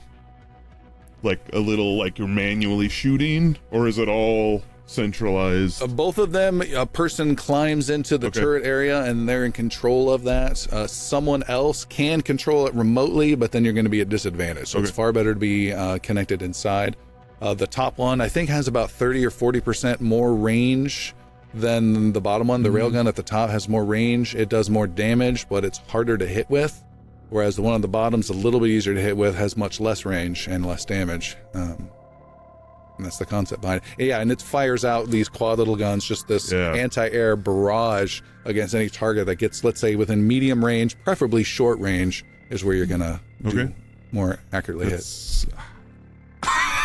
The type of the ship is called a Vesper. That's the name of the ship. That is the name. Yes. Okay. It's a NAN 5811. Correct. But it does not have that identifier on it. It just has Vesper. Yeah. Because that's the Nova Alliance Navy identifier. So that way you guys can transpond whatever true or not true ID you want. Devin goes through the crew quarters. Is there a meditative chamber with a big door? And is there one of the quarters closer to where the Cerilon sphere is to the others? Yep. Devin will put his beads for his door right there and just claim that right off the bat. Okay. And then we'll also kind of fire up the computer and see if there's any direct interaction. It asks a question. Want to play a... What is my purpose? Augie, you have spent some time in the engineering section and are making some tweaks. There's nothing wrong with it, but you're like, I need this kind of power output if we're going to be dealing with this kind of a thread, and you kind of know some anticipated situations. Make an engineering roll for the overall benefit you provide to the ship. I have my inspiration dice. That's probably a good idea. It only takes 10 minutes anyway. You only have 10 minutes. It might be dead already then.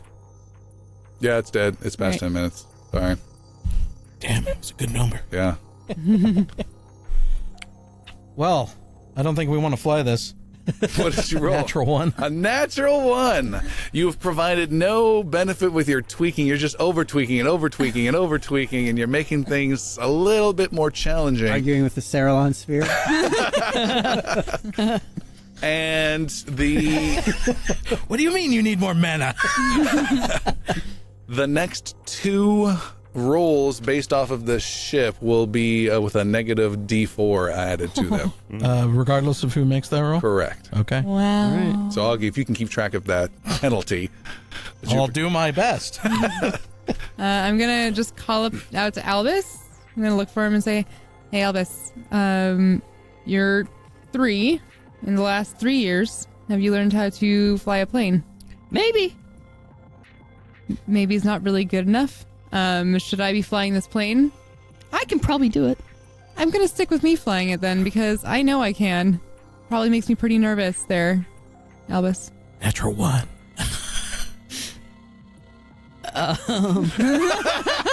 Painted yourself in a corner there, didn't you? Pretty sure I could do a better job than you. Roll for it. Catherine steps back and gives him a look up and down. He heads Takes a towards. while, he's so tall. He starts heading towards the cockpit. All right. Takes you a while to find it, but you do. It's over that. It's over The other end of the ship. Gives her the same look. It's still better than you. I am gonna hover. Just anytime. Helicopter mom. Anytime he does anything, I'm gonna do that thing that parents do the first time their kids drive and grabs the handle of the door and maybe grab his arm if anything goes wrong. It's just gonna be constantly looking and seeing. You see, as soon as he sits down, there's this instant, okay, this, flip, flip, flip, here, flip, flip, flip. He pulls the manual out of where it exactly should be. Everything, he's just flowing naturally. Tosses the manual away. But everything's perfect until there's something that was like added after the fact. Like there's a different type of yoke or something or control input. And then he has to stop and think about it. And then he like touches it and jiggles it awkwardly for a bit. And then he kind of figures it out. Then he goes back and everything that's where it's supposed to be is just, he knows it inside and out. Yep, and by the way, getting into the seat, he has to kind of like wedge himself into the pilot seat. The bridge is much more involved than your last ship, which had just one giant plush leather seat. This one has room for a communications person at a communications console, has a sensors console, has some extra just jump seat type things in the back, so you can all be in the bridge if necessary. And what would you guys like to do? Kolsch wants to pull like maybe as we're like picking our quarters or whatever, Kolsch wants to talk to Catherine. Catherine, when you what I overheard your conversation with the quartermaster. What exactly are you looking for? Like weaponry? You just want a better weapon? I just want a better weapon, man. It seems like I can't rely on just talking about all these situations, and I'm getting a little bit nervous that we're gonna end up in another fight against these Red Claws where almost everybody goes down and it's just me and I can't do much with my current small pistol. So far the quartermaster has been helpful, but unhelpful at things as well. I've requested some other weaponry as well, and so far I haven't seen it, but and I pull out my heavy pistol and I offer, you can borrow this until you get something better. I don't use it much, not carrying my rifle. Thank you. I really appreciate that, Kolsch. It's very generous, and if you need it back, just let me know. And maybe we can circumnavigate the quartermaster and find something on more of a black market situation if need be. I think it's just, finding opportunities. I like that. I'm really excited to be back at the vehicle weapons with you, buddy. It's been a little while. You want top bunk or bottom bunk? We have a rail rifle and quad guns. Well, I know that you like when big cannons go boom, but it's really, you tell me where you want me to go. I trust your expertise. Why don't you take the cannon? Okay. I'll take the little guns. Perfect. All right. On that matter, Augie has taken to having his living quarters in the lower hamster ball. Okay, there is in the Galley's gun area. The good news, there's an extra crew quarters available now.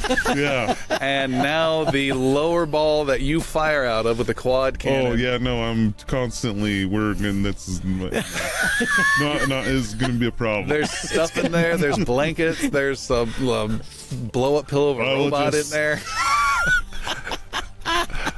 Physically lift August out. There's way too many snacks hidden in different sections. Well, I'm finding the snacks are great. There's space churro dust all over the weapon controls. You see paw prints of the dust all over the computer screen. August! I have to sleep somewhere. There's a bed. There's a whole room. You can take the bed out even and nest in the corner. He scurries away. If we get in trouble, we're gonna need these guns. August will scurry out of there and try to find something else. All right. He finds the upper hamster ball. Are we going? Are we going? Already? Are we supposed to be going? Where are we going? Were we given information? Where are we supposed to go and deal with? I think we now have a crew member who can deal with the situation up We should there. strap a couple rockets on Albus. The rockets are right here, and I show them where I show you where they're at. Get them out in space. You would be able to get a lot closer than I would, or any of us would. Yeah, we would be no good. All right. Well, let's go see if we can help. But who's flying? Are you flying? I've been told that I am not needed. I'll be very curious to see how this goes. There's a co-pilot chair. I want to watch. Oh, I am August in the co-pilot scampers chair. to the front of the... All right. Astrophysics. Yes. Does anything for sensors or computer, like anything on this ship relevant to that? It's astrophysics? Yeah. Sensors might use astrophysics or computers based on the target. Okay. Yeah.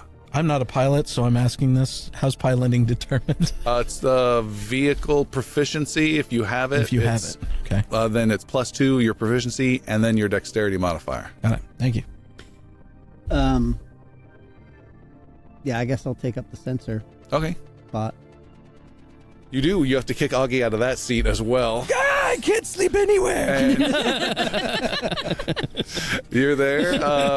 Albus, you've got the engines fired up and they sound loud and fantastic. There's a bit of an unsettling rumble, but then there's just this low rumbling throughout the whole ship that just feels good. Albus's eyes roll back in ecstasy, but you can't tell. It's the other side of the 8-ball. And you take off.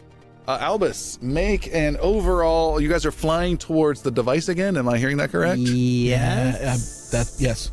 That's All right. Augie's. Albus, you take off and head towards that direction. Make a piloting roll. You get advantage because you are following everything to the letter. However, there's this strange power shimmy from engineering giving you a -4 to the roll. Not a -4, a -D4, right? Oh, no. Doesn't matter. And then subtract a D4 as well.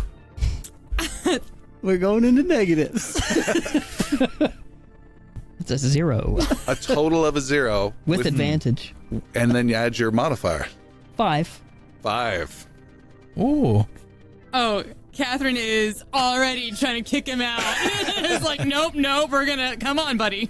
You take off. Your takeoff is fine, although it lurches off a little high. You almost hit the ceiling of the hangar. You fly out, and then more frustrating than ever, it's taking way too long because he's taking the last position in the exit lane to go out behind like 48 other vehicles. There's something wrong with these controls. You gotta go. We're allowed to go forward. Just go to Like a the zipper, man. Go to the Zerb. beginning. Just go to the beginning. We're Turn the sirens on. We're It's not profit. responding right. Shut up! Let him fly! You emerge like a zipper, This is not how it's supposed to be. Like a zipper. Episode name. Catherine is gonna try to take I'm gonna go for the wheel or whatever. You can try. Yeah, I mean she's gonna. All right, make athletics versus He's athletics 8 foot rolls. tall. already fighting. He keeps getting bigger. He was 7 before. Oh, yeah. Was it athletics? Athletics. 19. 21. Oh, there's a huge battle royale of pulling and trying to Let go. wedge herself into the seat. Not and- appropriate. You're making things worse. I don't think that's true. Augie's panicking, running up onto the dashboard, running through the... And in the end, you do arrive. Unfortunately, you can tell that due to the sound as there's a gentle thunk as you slightly nudge the device as you fly past great. it. Your effort was to go like a mile away from it, but instead, boom, you hit it. Give it just a little bit of motion, and you have come to a stop. I am gonna glare real hard at Albus. Albus glares back, but you can't tell. It's 3 points of glaring damage. Okay.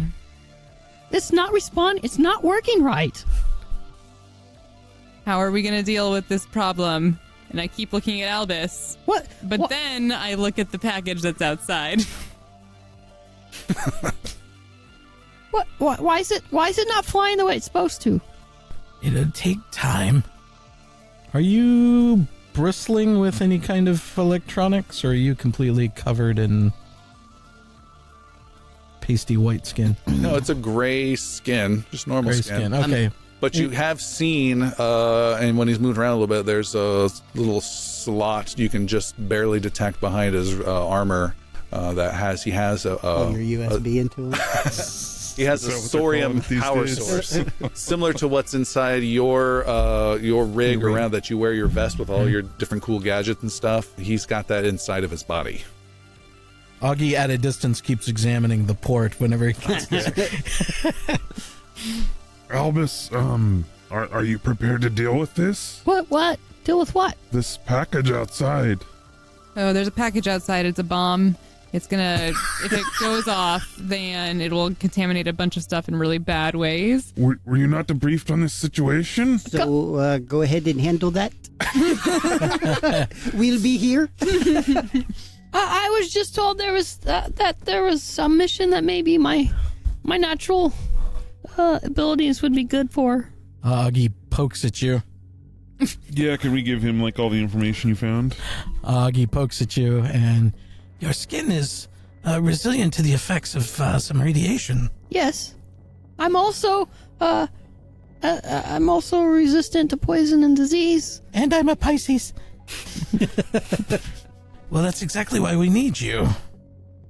You'll be the only one who could get close enough, and you'd be dexterous enough to handle anything that might come up. Okay. Just observe and report. Observe and report. Yes, I can do that. Now, I do wonder, can you breathe? Well, yes, I'm biomechanical. I sleep and breathe and eat. And I think he means... I just have Can to you soul. survive in the vacuum of space? I don't think so. I've never done space. Wait, I'm screaming! Well, let's try. You can't. You need oxygen to breathe. Yeah. I didn't bring a spacesuit big enough for him. Yeah, do we have a spacesuit big enough for him? He brought his own. He shops at the It's a big and onesie. tall. It's a onesie. Kolsch will help you suit up, and then glances at you, kind of gives you a up and down, like once over. So you're only 3. Are you full grown? I'm full grown. Yeah. As you're putting on his You're a big footies. motherfucker. Put it on his one. What's that? I don't know what that means. Oh my god, I can't imagine Tim doing this for so long. Coles puts the helmet on and gets the voice out of his head for a brief moment. Yep. Gives him a pat and Flips the propeller. sends him on his way. All right. You are exiting your spaceship, and Okay. you have on your suit some limited jets that you can control yourself, Okay. and can head over towards the device. It's several hundred yards away, and Yeah, you but we pushed it with our ship. yeah, and you start gently blasting over in that direction. As you do so, you can detect some warning signals on your suit that's giving you an irradiation hazard warning, and then it's saying dangerous, and then it's saying, limit exposure to no more than 1 hour, and then as you get closer, no more than 5 minutes, and then it just deadly. You just cancel the warning. You don't seem to feel anything much at all as you close in on this device. You get close and come to a stop. And just how strange your 3 years of existence are, that you're now just slowly floating in space. Behind you is this big blue world. Around you is some traffic off in the distance. There's space stations hours and days away throughout this system, and solar arrays over there, and different businesses and mining operations, and there you are, just floating. Wow. The gun turrets on the Vesper slowly turning towards them. You guys are really far away now. Can you hear me? We can hear you. What do you see? Oh, I see this. I see this box. Make 2 different investigation rolls for me. 12? 9. Okay. You start to look at this device. You cannot sense any concept behind any bomb or detonation that they've talked about. That you just completely disagree with. Is there like a video feed? Sure. Okay. And Augie, you I'm can not going to turn it on. Just Just checking. okay. No, I turn it on. It's Okay, on. and Augie, you can see there's absolutely a detonation style device in here that'll spread the contamination more. But you are able to detect that this is not a disruption navigational device. This is an enhancement to a navigational device. That's why you guys have not had too much trouble finding this location. This looks more like a navigational device than a bomb. Could it be both? I suppose it could. And who is on sensors? That would be Devin. Devin, make a computers roll, and Albus, you can also make a different computers roll. 8. 3. All right, you guys are fine. Derek. Catherine just starts like backing up a little. Did you see that flash of light? What do you want me to do with it? Get it away from us? Do you want me to open it? No. You want me to press any buttons? Definitely no. Looking through the video feed, is there a way to detach the biocontaminant chamber from the detonator? No, but you can see a way that it might be able to be disabled from the device from exploding if tampered with. You can see some access port in a way to possibly not have this thing detonate, but it's not a guarantee. It's not a guarantee. We don't know Albus that well. The ship starts moving further away from you, Albus. To develop a connection to him. The ship does start moving Tim, away. please get your third character ready. He's not immune to an explosive or anything that might be biological. We don't know that. It's science, damn it. We need to test. I'm sorry. I don't want to put him in danger. Well, Though he is floating in radiation presently. It doesn't seem like touching it sets it off necessarily. No. And it doesn't seem as though it's going to erupt right now. We could take the very, very dangerous idea of bringing it onto our craft and bringing it somewhere below.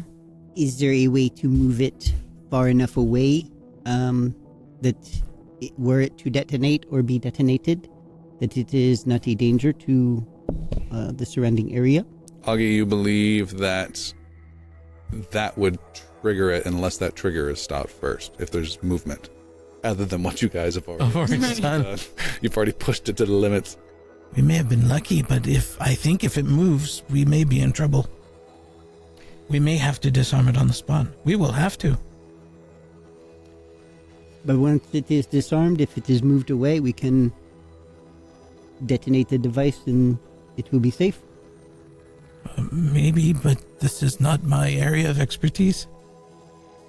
I look around at everybody else and look right back at Augie. We like all shrug.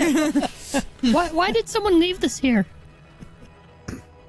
I don't know, Augie. We can only assume it's a trap for someone, maybe us. Why would someone do that? We're prophets. We're good guys. I don't think it's about us. I think it's about somebody else. And we're just trying to keep it safe. Did I hear that correctly, that it is an enhancement to navigation? It will allow us, somebody in drift space to get to this spot quicker? That's what it looks like to me. I mean, there are plenty of both good and nefarious things that could be accomplished with such a device. But the added biological agent makes me feel it is more nefarious. I agree. Do you think it would give us spidey senses? Superpowers. Not with the amount of radiation. Who knows, but I don't think it would be safe for any of us except for Albus. Albus is maneuvering himself kind of around it's a box. It's like a longish cigar shaped, about 4 feet, 5 feet long. He's just gently maneuvering himself around it and looking it over and trying to use S% to see if he detects anything. All right, you start to. What does that look like when you're dealing with S%? His eyelids just closed, and so it's like almost he's trying to tap into the non-tangible sense. Okay. You use your Esper Sense abilities. You feel no tingling sensation, and nothing at all about this is connected to any Esper abilities. Okay. All right. I don't say anything. All right. Do we have anything that can close it? If it does explode, it would keep it from contaminating elsewhere? I thought maybe in the container, but it may ruin the container. Destroy the container. It may. We can't leave it here. There is a way to disable it. I'm just trying to find out if it can be done relatively safely. And Augie starts poring over some technical schematics and... All right. You have some rough idea of how Albus might be able to do it if he follows your directions to the letter. Well, Albus. Hi, Augie. I have some instructions for you to follow. Okay, I'm good at that. Let's begin. Oh, no.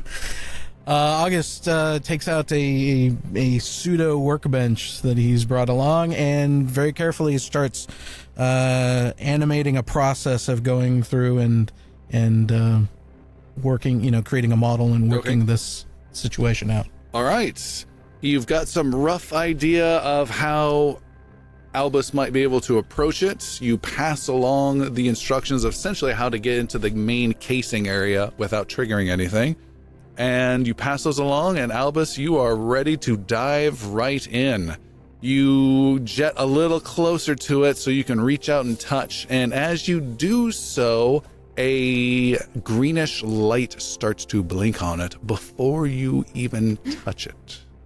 The light flashes. There's a light blinking on here. Going to follow through with these steps. Okay. Seeing what the flashing is, can I determine what it's connected to or how it's responding? Or why it's responding more.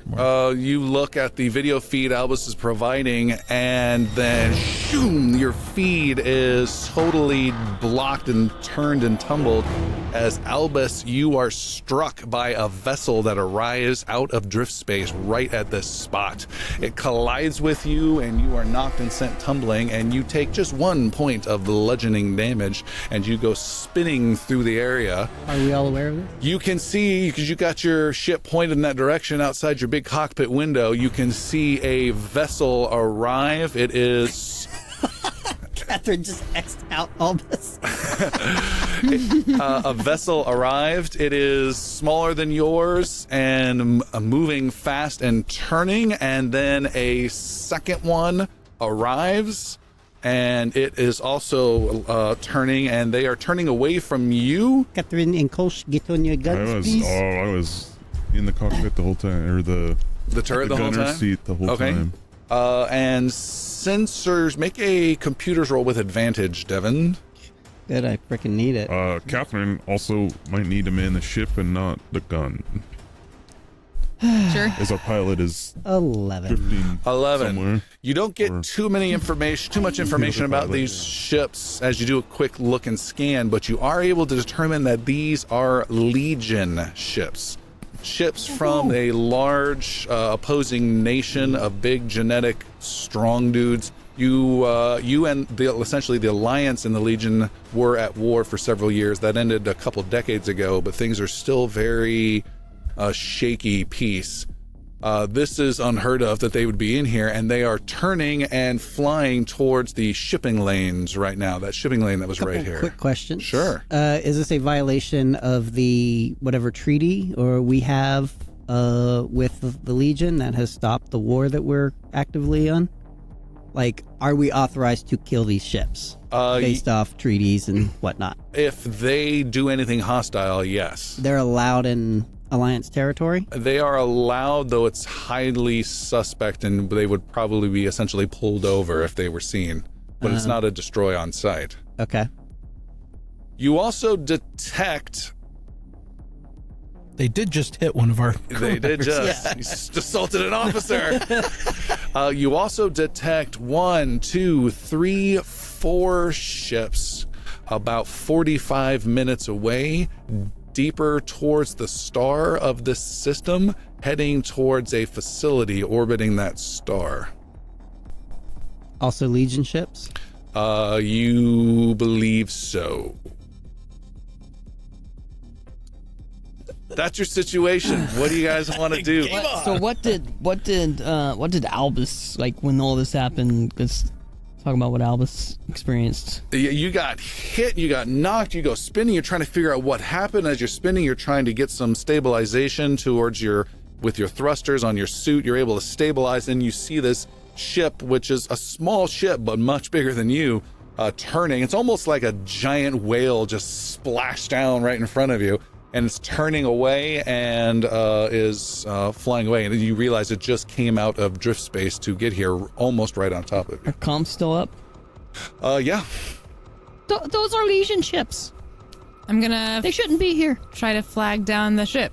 Okay. I'm gonna try to get communication to the ship. You got to go over to your communications console at the bridge. You fly over to that seat and start hailing them. What do you say? There is a potentially dangerous package where you are. We want to make sure you're safe. We are the Prophets. Please back out of the area in case something goes wrong. And Albus is trying to maneuver back towards that beacon where he was. Okay. It'll take you a little bit, but you start making your way over there. Are you okay? I'm fine. They hit me a little bit. You got hit by a frickin' ship. We have a Band-Aid for you when you get back. Is the package okay? It seems to be. I'm heading back towards it now. Devin, you can see of those other ships that I mentioned, they are closing in on a solar array that orbits the star here. There are 3 that are even smaller than the ones that are closest to you now, and then there's one that's much larger than your ship. Okay, I know I'm not in the communication seat, but do I have exterior comms? Yes. Okay, so I'm gonna call up the patrol boats. This is Devin Prince of the Prophets. We have Legion ships that are entering the shipping lanes, and several that are heading towards the solar array at location 1545 23.23. It's 24, but okay. Correction. 24. You're, Roger that, Vesper. We see the 2 right here, right on us. We're moving to intercept.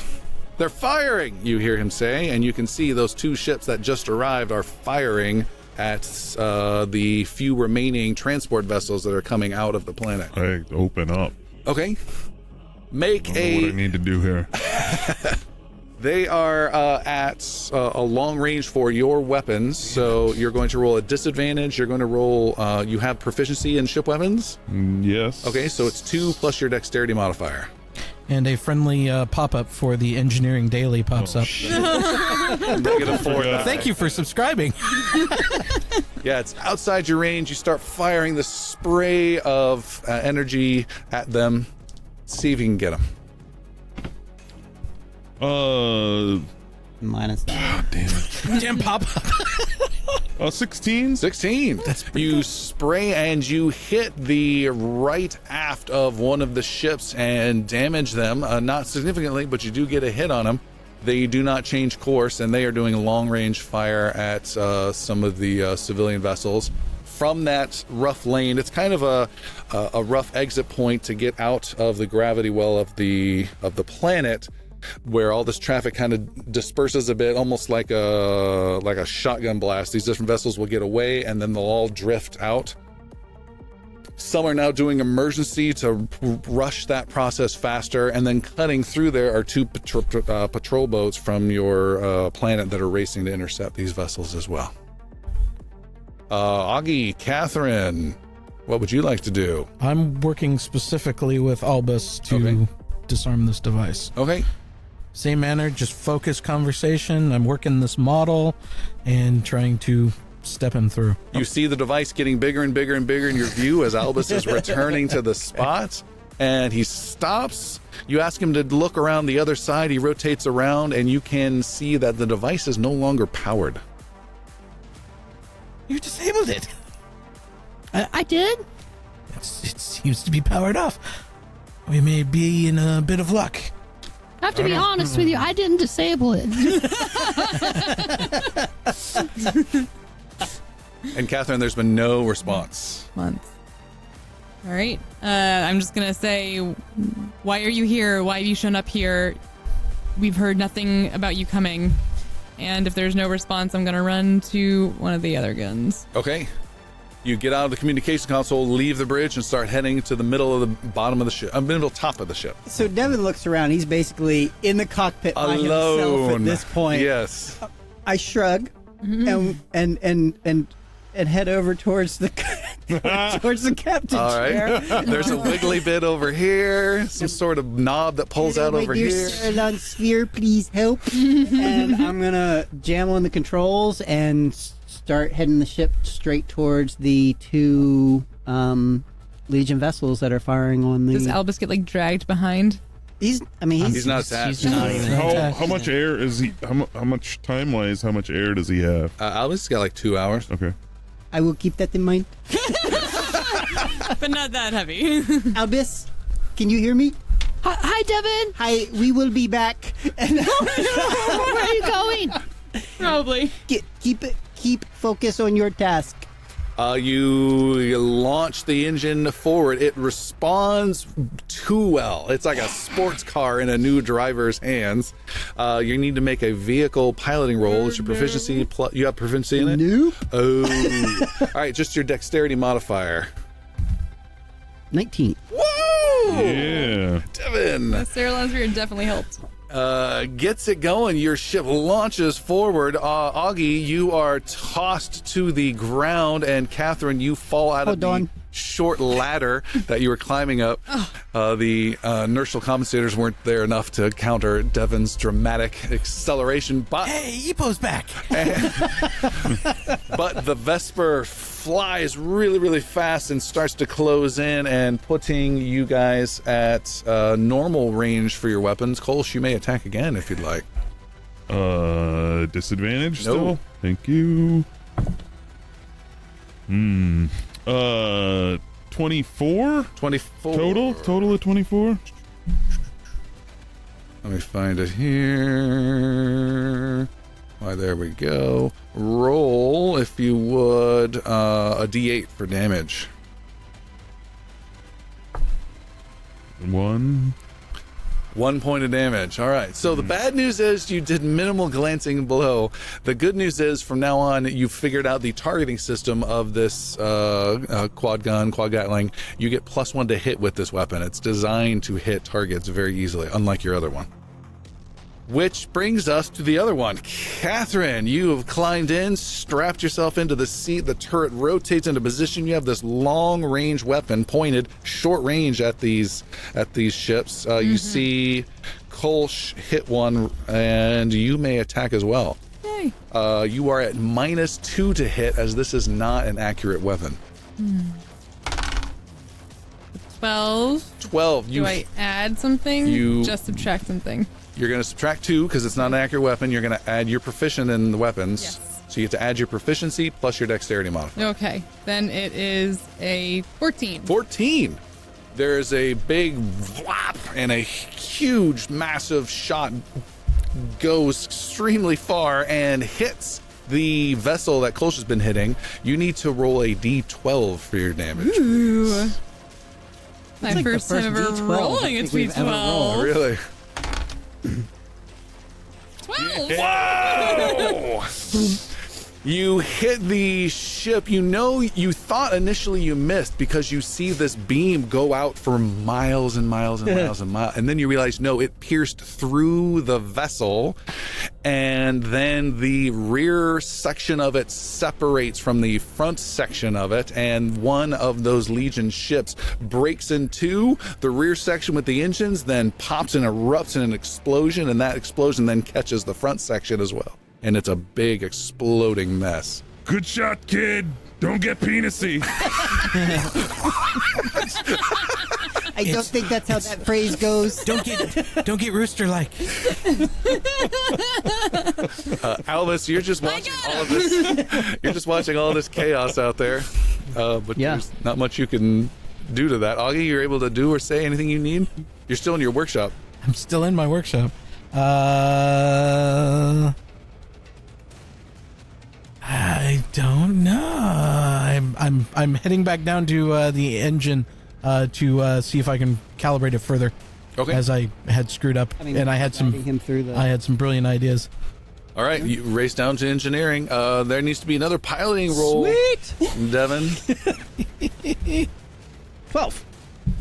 12. With a natural 20, the other vessel is able to lose you as it flies past in between the two patrol craft. So all three of those ships just go right past each other. You dodge one of the patrol craft, and they exchange fire, and one of the patrol craft is got hit, is still functional, though, and they're trying to turn back around. So you did not necessarily help get into a great position. Your weapon folks can attack again. Kolsch, you can attack with disadvantage. You're outside of your normal weapon range. And Catherine, you can shoot normal. Hooray. Dude, can I use my your stunt dice? I sincerely doubt it. What's the ability? Well, no, I mean just when you make a weapon attack. No, that's against a creature. Okay, no, gotcha. Yeah. Okay. Just wanted to check. Sure. I'm anxious to use those. 15. 15. The last ship that's remaining here is struck. Do your damage of 1d8. 7. 7 is a big hit. You hit one of their two engines and damage it badly. And so, Devin, you'll have an easier time. And Catherine, you can make another shot if you'd like. Okay. I think she's just going to take it out now. So yeah, hopefully. Not an easy weapon to hit That's with. a 19. 19 is another hit. How much damage do? You just need to do 3 or more. It's very bouncy. 9. 9. There is another long rail of energy that goes blasting out, and you pierce that vessel, and it erupts in a huge, cool Robotech explosion, and pieces and debris go flying everywhere. Doesn't do anything to hit Albus. No, thankfully he's back some distance. We must collect Albus and then get to the solar array where the other ships are going to, I assume, attack it. You see the two patrol craft are trying to race over to two civilian vessels that have been damaged by the fire. Not your fire, Catherine, in particular. But the rail just keeps going, killing ships. But you see some damaged ships that they're flying over to help out with. Is it just the two patrol vessels flying around? That you see right now, yes. This has all happened very quickly. Augie puts out a call to emergency services to have a has-ready vehicle to collect this container and move it out of the lane. You send out that message. What are we doing? What are we doing, Augie? Oh, we're going to get you back on this ship for one. Okay. If the device is rendered inert, then we'll be fine. Okay. Well, according to Volume 1, Chapter 1, Section 4-1, Subparagraph A3, I believe this is a violation of the treaty between Nova Alliance and the Legion. No shit. Devin, are you swinging back around? Yeah, sure. Or you can just leave this character behind. Well, I'm hoping that somebody else competent comes up and pilots the vessel, but until then, I will come up. I'm in charge, I suppose. Albus is, instead of heading back towards the device, has just turned around, and you just see him like, shh. Actually, I do have just a slowly, question. Just slowly shooting Yeah. through. Right. I mean, the device is powered down, but I mean, is it really inert at this point? Like, I'm making the assumption that the device is disabled, according to what I've been given. or is it just like reset? You got to trust Augie on this. Okay. Catherine, you said you were racing back up to the bridge? I'll race up to the bridge, but as I'm doing it, I'll be like, you're doing a great job. I think you're doing excellently. Let's go back and get our new compatriot and give him a little inspiration. You have an inspiration die. Fake the Esper, you are here, and Devin, source, sorry, thank the source that you are here, and then Devin just gets out of the cockpit. Keep going. Keep going. Okay. Did you say thank the Devin? No, Thanks, the Devin. source. Oh, Okay. All right, Devin gets out. Catherine pushes you back into the seat. You don't need to make idea. You don't need to make a roll right now. You can hold on to that inspiration. Albus, you see the Vesper turns around in another wide arc and comes towards you, coming towards you pretty fast, still pretty fast coming towards you. And then it starts to slow down rapidly. And you see this grinning robed idiot in the cockpit window just like looking at you like, woo, look what I can do. And, well, if by grinning you mean grimacing. And a rat-like hand holding out going, I got you! You are able to fly to the airlock, and you are hit hard by anti-disease radiation atmospheric agents to make sure you're not bringing any contamination on board. Okay. And you're on safely. As soon as he is on board, though, Devin powers the engines full speed and starts heading towards the solar array. Okay. Sets it on autopilot and then goes back to the sensors. Is anyone helping me get out of my suit? Augie would be doing that. I've never been in space. Have you been in space before? Yes. It's kind of neat. Yes, I have. That's my first time. And I disrobe the robot. And while I'm doing that, I'm inspecting even closer the port that I have access to. Would that suit be contaminated? I think we decontaminated it. Yeah. You got bathed It's mostly in foam. Mostly. It'll get stuck in any fur or any residual stuff, but Augie helps him out. The fur starts falling out. We'll call Already you has Patches stage from now on. Stage 3 radiation poisoning. Oh, the horror. Why are you falling apart, Augie? Women like me bold. Yeah, you're just like Bald and skinless. Gotta chill. Albus, what are you doing on board the vessel? You were out of your suit. I'm heading back up towards the cockpit, I guess. Okay. You were there.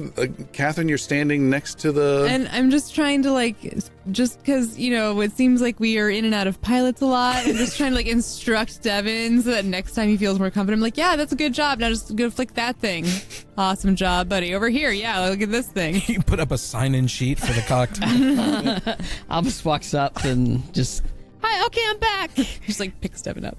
I thought Devin set it on autopilot and is over in the sensor seat again. He's gone. You're taking the seat, Albus? Okay, so yeah, Albus sits down. All right. You sit down, and the ship is heading towards the solar array. The sensors that you are using, Devin, you can detect that the other vessels have all docked at that array. And are they Legion vessels? Definitely. You need to make a computer roll, please. Where are we going? It looks like we're following those vessels that have come in unexpectedly. Roger. 26. 26! Thank you for the inspiration. You were able to pinpoint the sensors over there. You were able to detect, just like the vessels you just destroyed, they are of Legion manufacture, but not Legion marked. You could almost think of them as similar to you guys, where you can, go to different parts of space, but you can absolutely tell this is Legion manufacture. It has a bulky, heavily armored style, and the weaponry was definitely fired was Legion origin as well. Okay. Oh, you got 26. Yeah. You see there are 3 small and fast ships that have docked at that big solar array, and there is 1 large ship that is a transport ship. What's the solar array actually like? Obviously it's a solar array, but what's it like? Any information about that? Is Make it crude, uncrewed? Make a lore roll.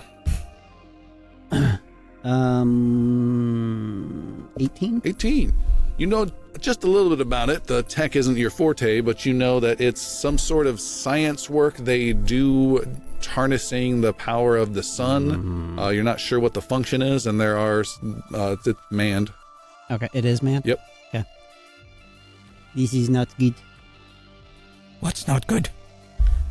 That is a science array, and there is a transport ship. I assume they are taking stealing the scientists and whatever research they have from Yes, not good. August goes down to the engine room and starts again reworking the calibration for the engine. All right. You think there's a way you might be able to get some extra power to help cover the distance? It's like a 45-minute flight. Make an engineering roll, please. Engineering roll. I'm good at these. A 13. All right. What's that? I said just like Tim and his piloting rolls. With 13, you are wrong and not able to find any additional power whatsoever. I just haven't found it yet. Yes. Good attitude. Your ship flies through space as fast as you can with a pilot who just asked, where are we going? And recently before that said he'd never been in space before. But who's 3? knows where all the controls are, has everything moving in a line, is double checking things, gets out the manual again, makes sure everything's being followed to the correct procedures. And you race. Time slips by, precious moments, everyone just chomping at the bit trying to get there. You can't use a drift drive to jump this short of a distance, can you? No, that would be weirdly disastrous to enter drift space to try and get back to the same location. That would be strange. Okay, all right. Yes, that's interesting. It's out of the box thinking. Yeah, that's way outside the box thinking, but it's not intended for that. Okay. Halfway there are emergency 911 signals being broadcast from the Pavale Array is the name of the place. On comms, I suppose. What's that? Put them on comms. It's an automated emergency distress beacon. Obviously. We're on. We know you're in distress. We're on the way, and like 25 minutes later, we're still like so close. Traffic's a little bad. You race there as quick as you can and are approaching this array. You are close to the star. It is a orangish yellow star. You are getting some thermal readings, Augie, and engineering on the exterior hull. It's within toleration limits, but it's definitely a lot of energy being emanated and toasty out there. Okay. And as you get close, you see this is an array that has tons of strange circular and hexagon shaped solar panel type things that are collecting a lot of this. And you see 2 of them are being moved inside, and it's kind of a loose semicircle, kind of a wide U-ish shape. And so there are arrays on the outside, and then there's labs and quarters and stuff on the inside. It's a general concept. There are several different docking ports, and there are these other vessels here. Are they all docked? They are all docked. If I may make a suggestion, we should attempt to disable the transport. That is what is likely has our people on it. How to disable? That is as far as my suggestion. Disable? Like not destroy, but prevent from fleeing. I have an idea. And then he just keeps piloting along. What's their idea? Oh, why don't I just park behind it? Simple but effective. I'm on board. That's pretty good. Does space have a behind though? Like, isn't there also like up and down? It would need to. If he's docked, be able he to should move It would need to go at back least up. 100 feet back to get clear of the station before it could start to move. All right, good idea, Albus. But how do we get in? Thank you. We'd have to spacewalk in. Moonwalking. Should we I've been in space before. I think I can do it. should we take out these little ships? Eager to fire more guns. There is a risk that they could harbor our personage on it, but it is perhaps small. Let's Use your best discretion. let's at least fire defensively. Yes. Do we have any kind of surprise? Do they know we're coming? Yep, it's called my Surprise. cannon.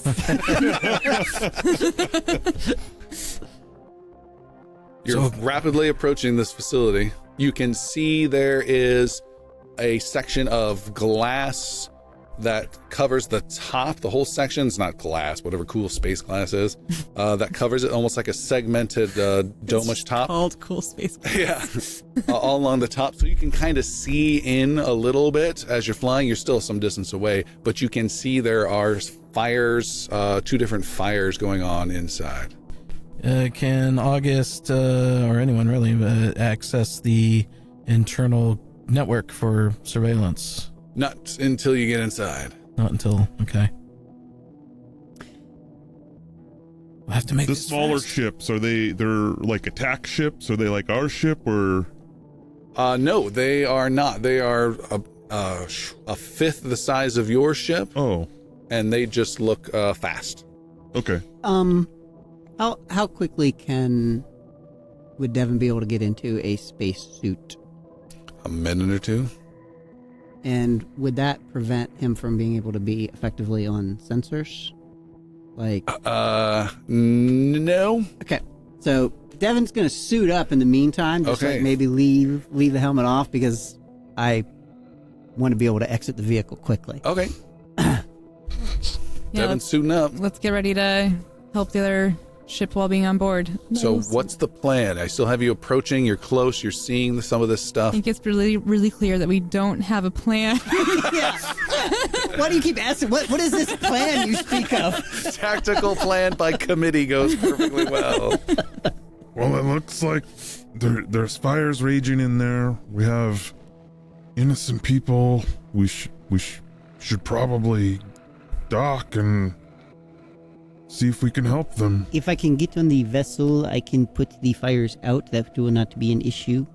Is there a rear entrance to the rear hatch to the transport vessel? No. Nothing like that. If I can get on the vessel, I can make people feel calm while they burn to death. If I can get on the vessel, I can kill bad guys. Sounds like a plan. So we have everything covered. Albus steps in. Everyone's on fire! I'm so happy! We're weirdly okay with it. Quit taking my lines. You don't have to say anything, just stand there. Like... Well, Albus, what do you want to do? You're piloting the ship. Albus is still... How close are we yet? You're as close as you want to be. You guys are going to start circling this place. Albus like is coming up to the rear end of that docked transport ship and just kisses. All right. Nudges the end. If you're just going to kiss it, you need to make a piloting roll, please. All right. God. The pop-ups have all been disabled at this point. Okay, so no more minus fours. No more minus fours. Okay, not going to need it. Is the Searlon sphere? No, don't worry about that. All right. It's 10. 10. You are able to. You're able to get your goal. It's a forceful mouth kiss. No! That's some tongue. Way too much time. A slobber in anticipation. Sorry, I had a traumatic childhood. So you do come to a stop. It's like the aunt that like has to kiss you on the mouth no matter what. You're like, why? Come on. Yeah. And but there is a little bit of a grinding noise as you gently, quote unquote, gently kiss the backside. I'm sure that'll buff out. But you've come to a stop. You're not attached to it. You're not attached to the station. What do you want to do? We're here. He's learning. August jumps into his suit and begins filing up for the exit of the craft. Okay. Yeah. You are joined by no one. There. And I'm ejected out in the space. I mean, like... Surprised that Devin, who was so excited a minute ago. Wait! He likes to look the part. I just want to assess something. When looking into the space glass from our ship, are there people also in that? You couldn't see. Okay. So, I mean, Devin will go ahead and launch himself into space as quickly. Should we not just dock our ship and get to the transport from inside? Is there a way to dock ship to ship? You don't see a way to do that, and you don't have any attack pirate boarding capabilities with this vessel. Oh, that is something we'll have to work Not yet. on. There's a new Because we are preventing the transport from being. Oh, I understand. No, I Yeah, it's a choice of, do you want to do that, but make weird rolls environmentally to get on board this situation, or do you want to just get on board the situation and not block them? And have them potentially escape. Augie's all for blocking. get back in our ship and follow. I mean, I don't know. Unless they Sending go a to couple space. people out, because either way, we're probably going to have to split up We can leave to our be pilot ready. right. I mean, I don't think I eject myself into space. Space. yeah. Stefan and Catherine are just gone tumbling. I think I needed a suit. I should have brought jets. August is bringing tools. More importantly, a hull cutter of some kind to A hull cutter. to gain access to. I'm just gonna look for the port. The like, there's got to be some sort of exterior, like man door or something. Into the station? Yeah. There is. Kolsch, what were you doing? Albus? Well, Albus, are you going to stay here or are you going to go out? What do you need me to do? Well, if we're not docked anywhere, we should probably keep a pilot aboard. Okay. I can. Albus was just at that moment putting it in autopilot mode. You can absolutely hold Put this the emergency position. brake on. And yeah, so he's giving it just a minute amount of forward thrust just to keep it positively embedded All right. in this other ship. You've got coordinates locked in. It will not move from this position. It's not going anywhere. Okay.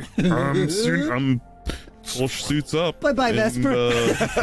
Kolsch suits up and heads out the lock. Albus? And, Albus as well. All right. This is my second time in space.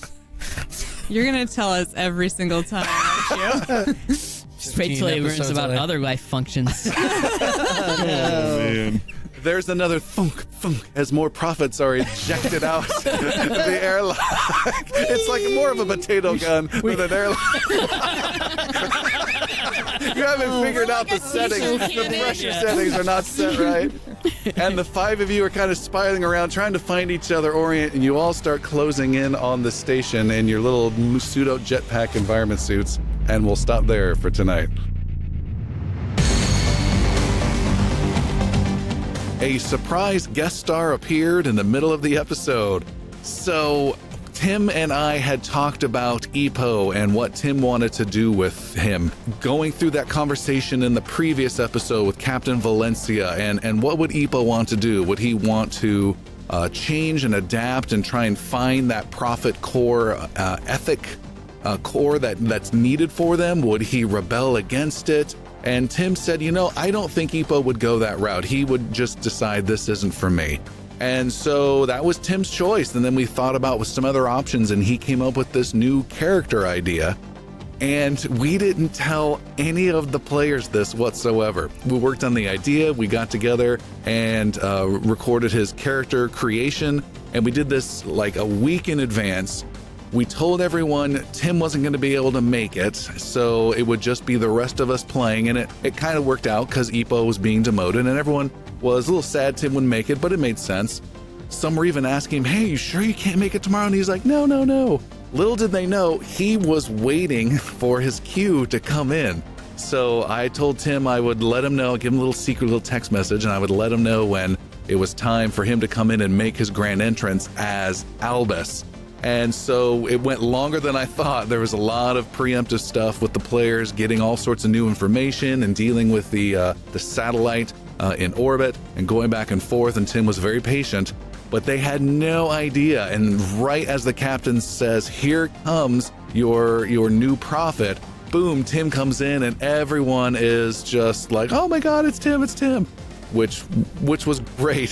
Then we set up the whole Albus is this big, imposing, giant guy, and the moment Albus speaks for the first time, everyone is just floored. There's laughter, people holding their heads, shaking it. It got to the point where we're just in tears. It was absolutely fantastic introduction of a new character. So well job, Tim. For the rest of the adventure, we've got the dangerous forces of the Legion making an attack on Planet Haven, and our heroes are now closing in on that solar array. So thank you to Chris, Tim, Christopher, Seth, and Jillian. Thank you, listeners, for downloading the show, coming along on our adventures, and all your supportive posts. We really do appreciate it.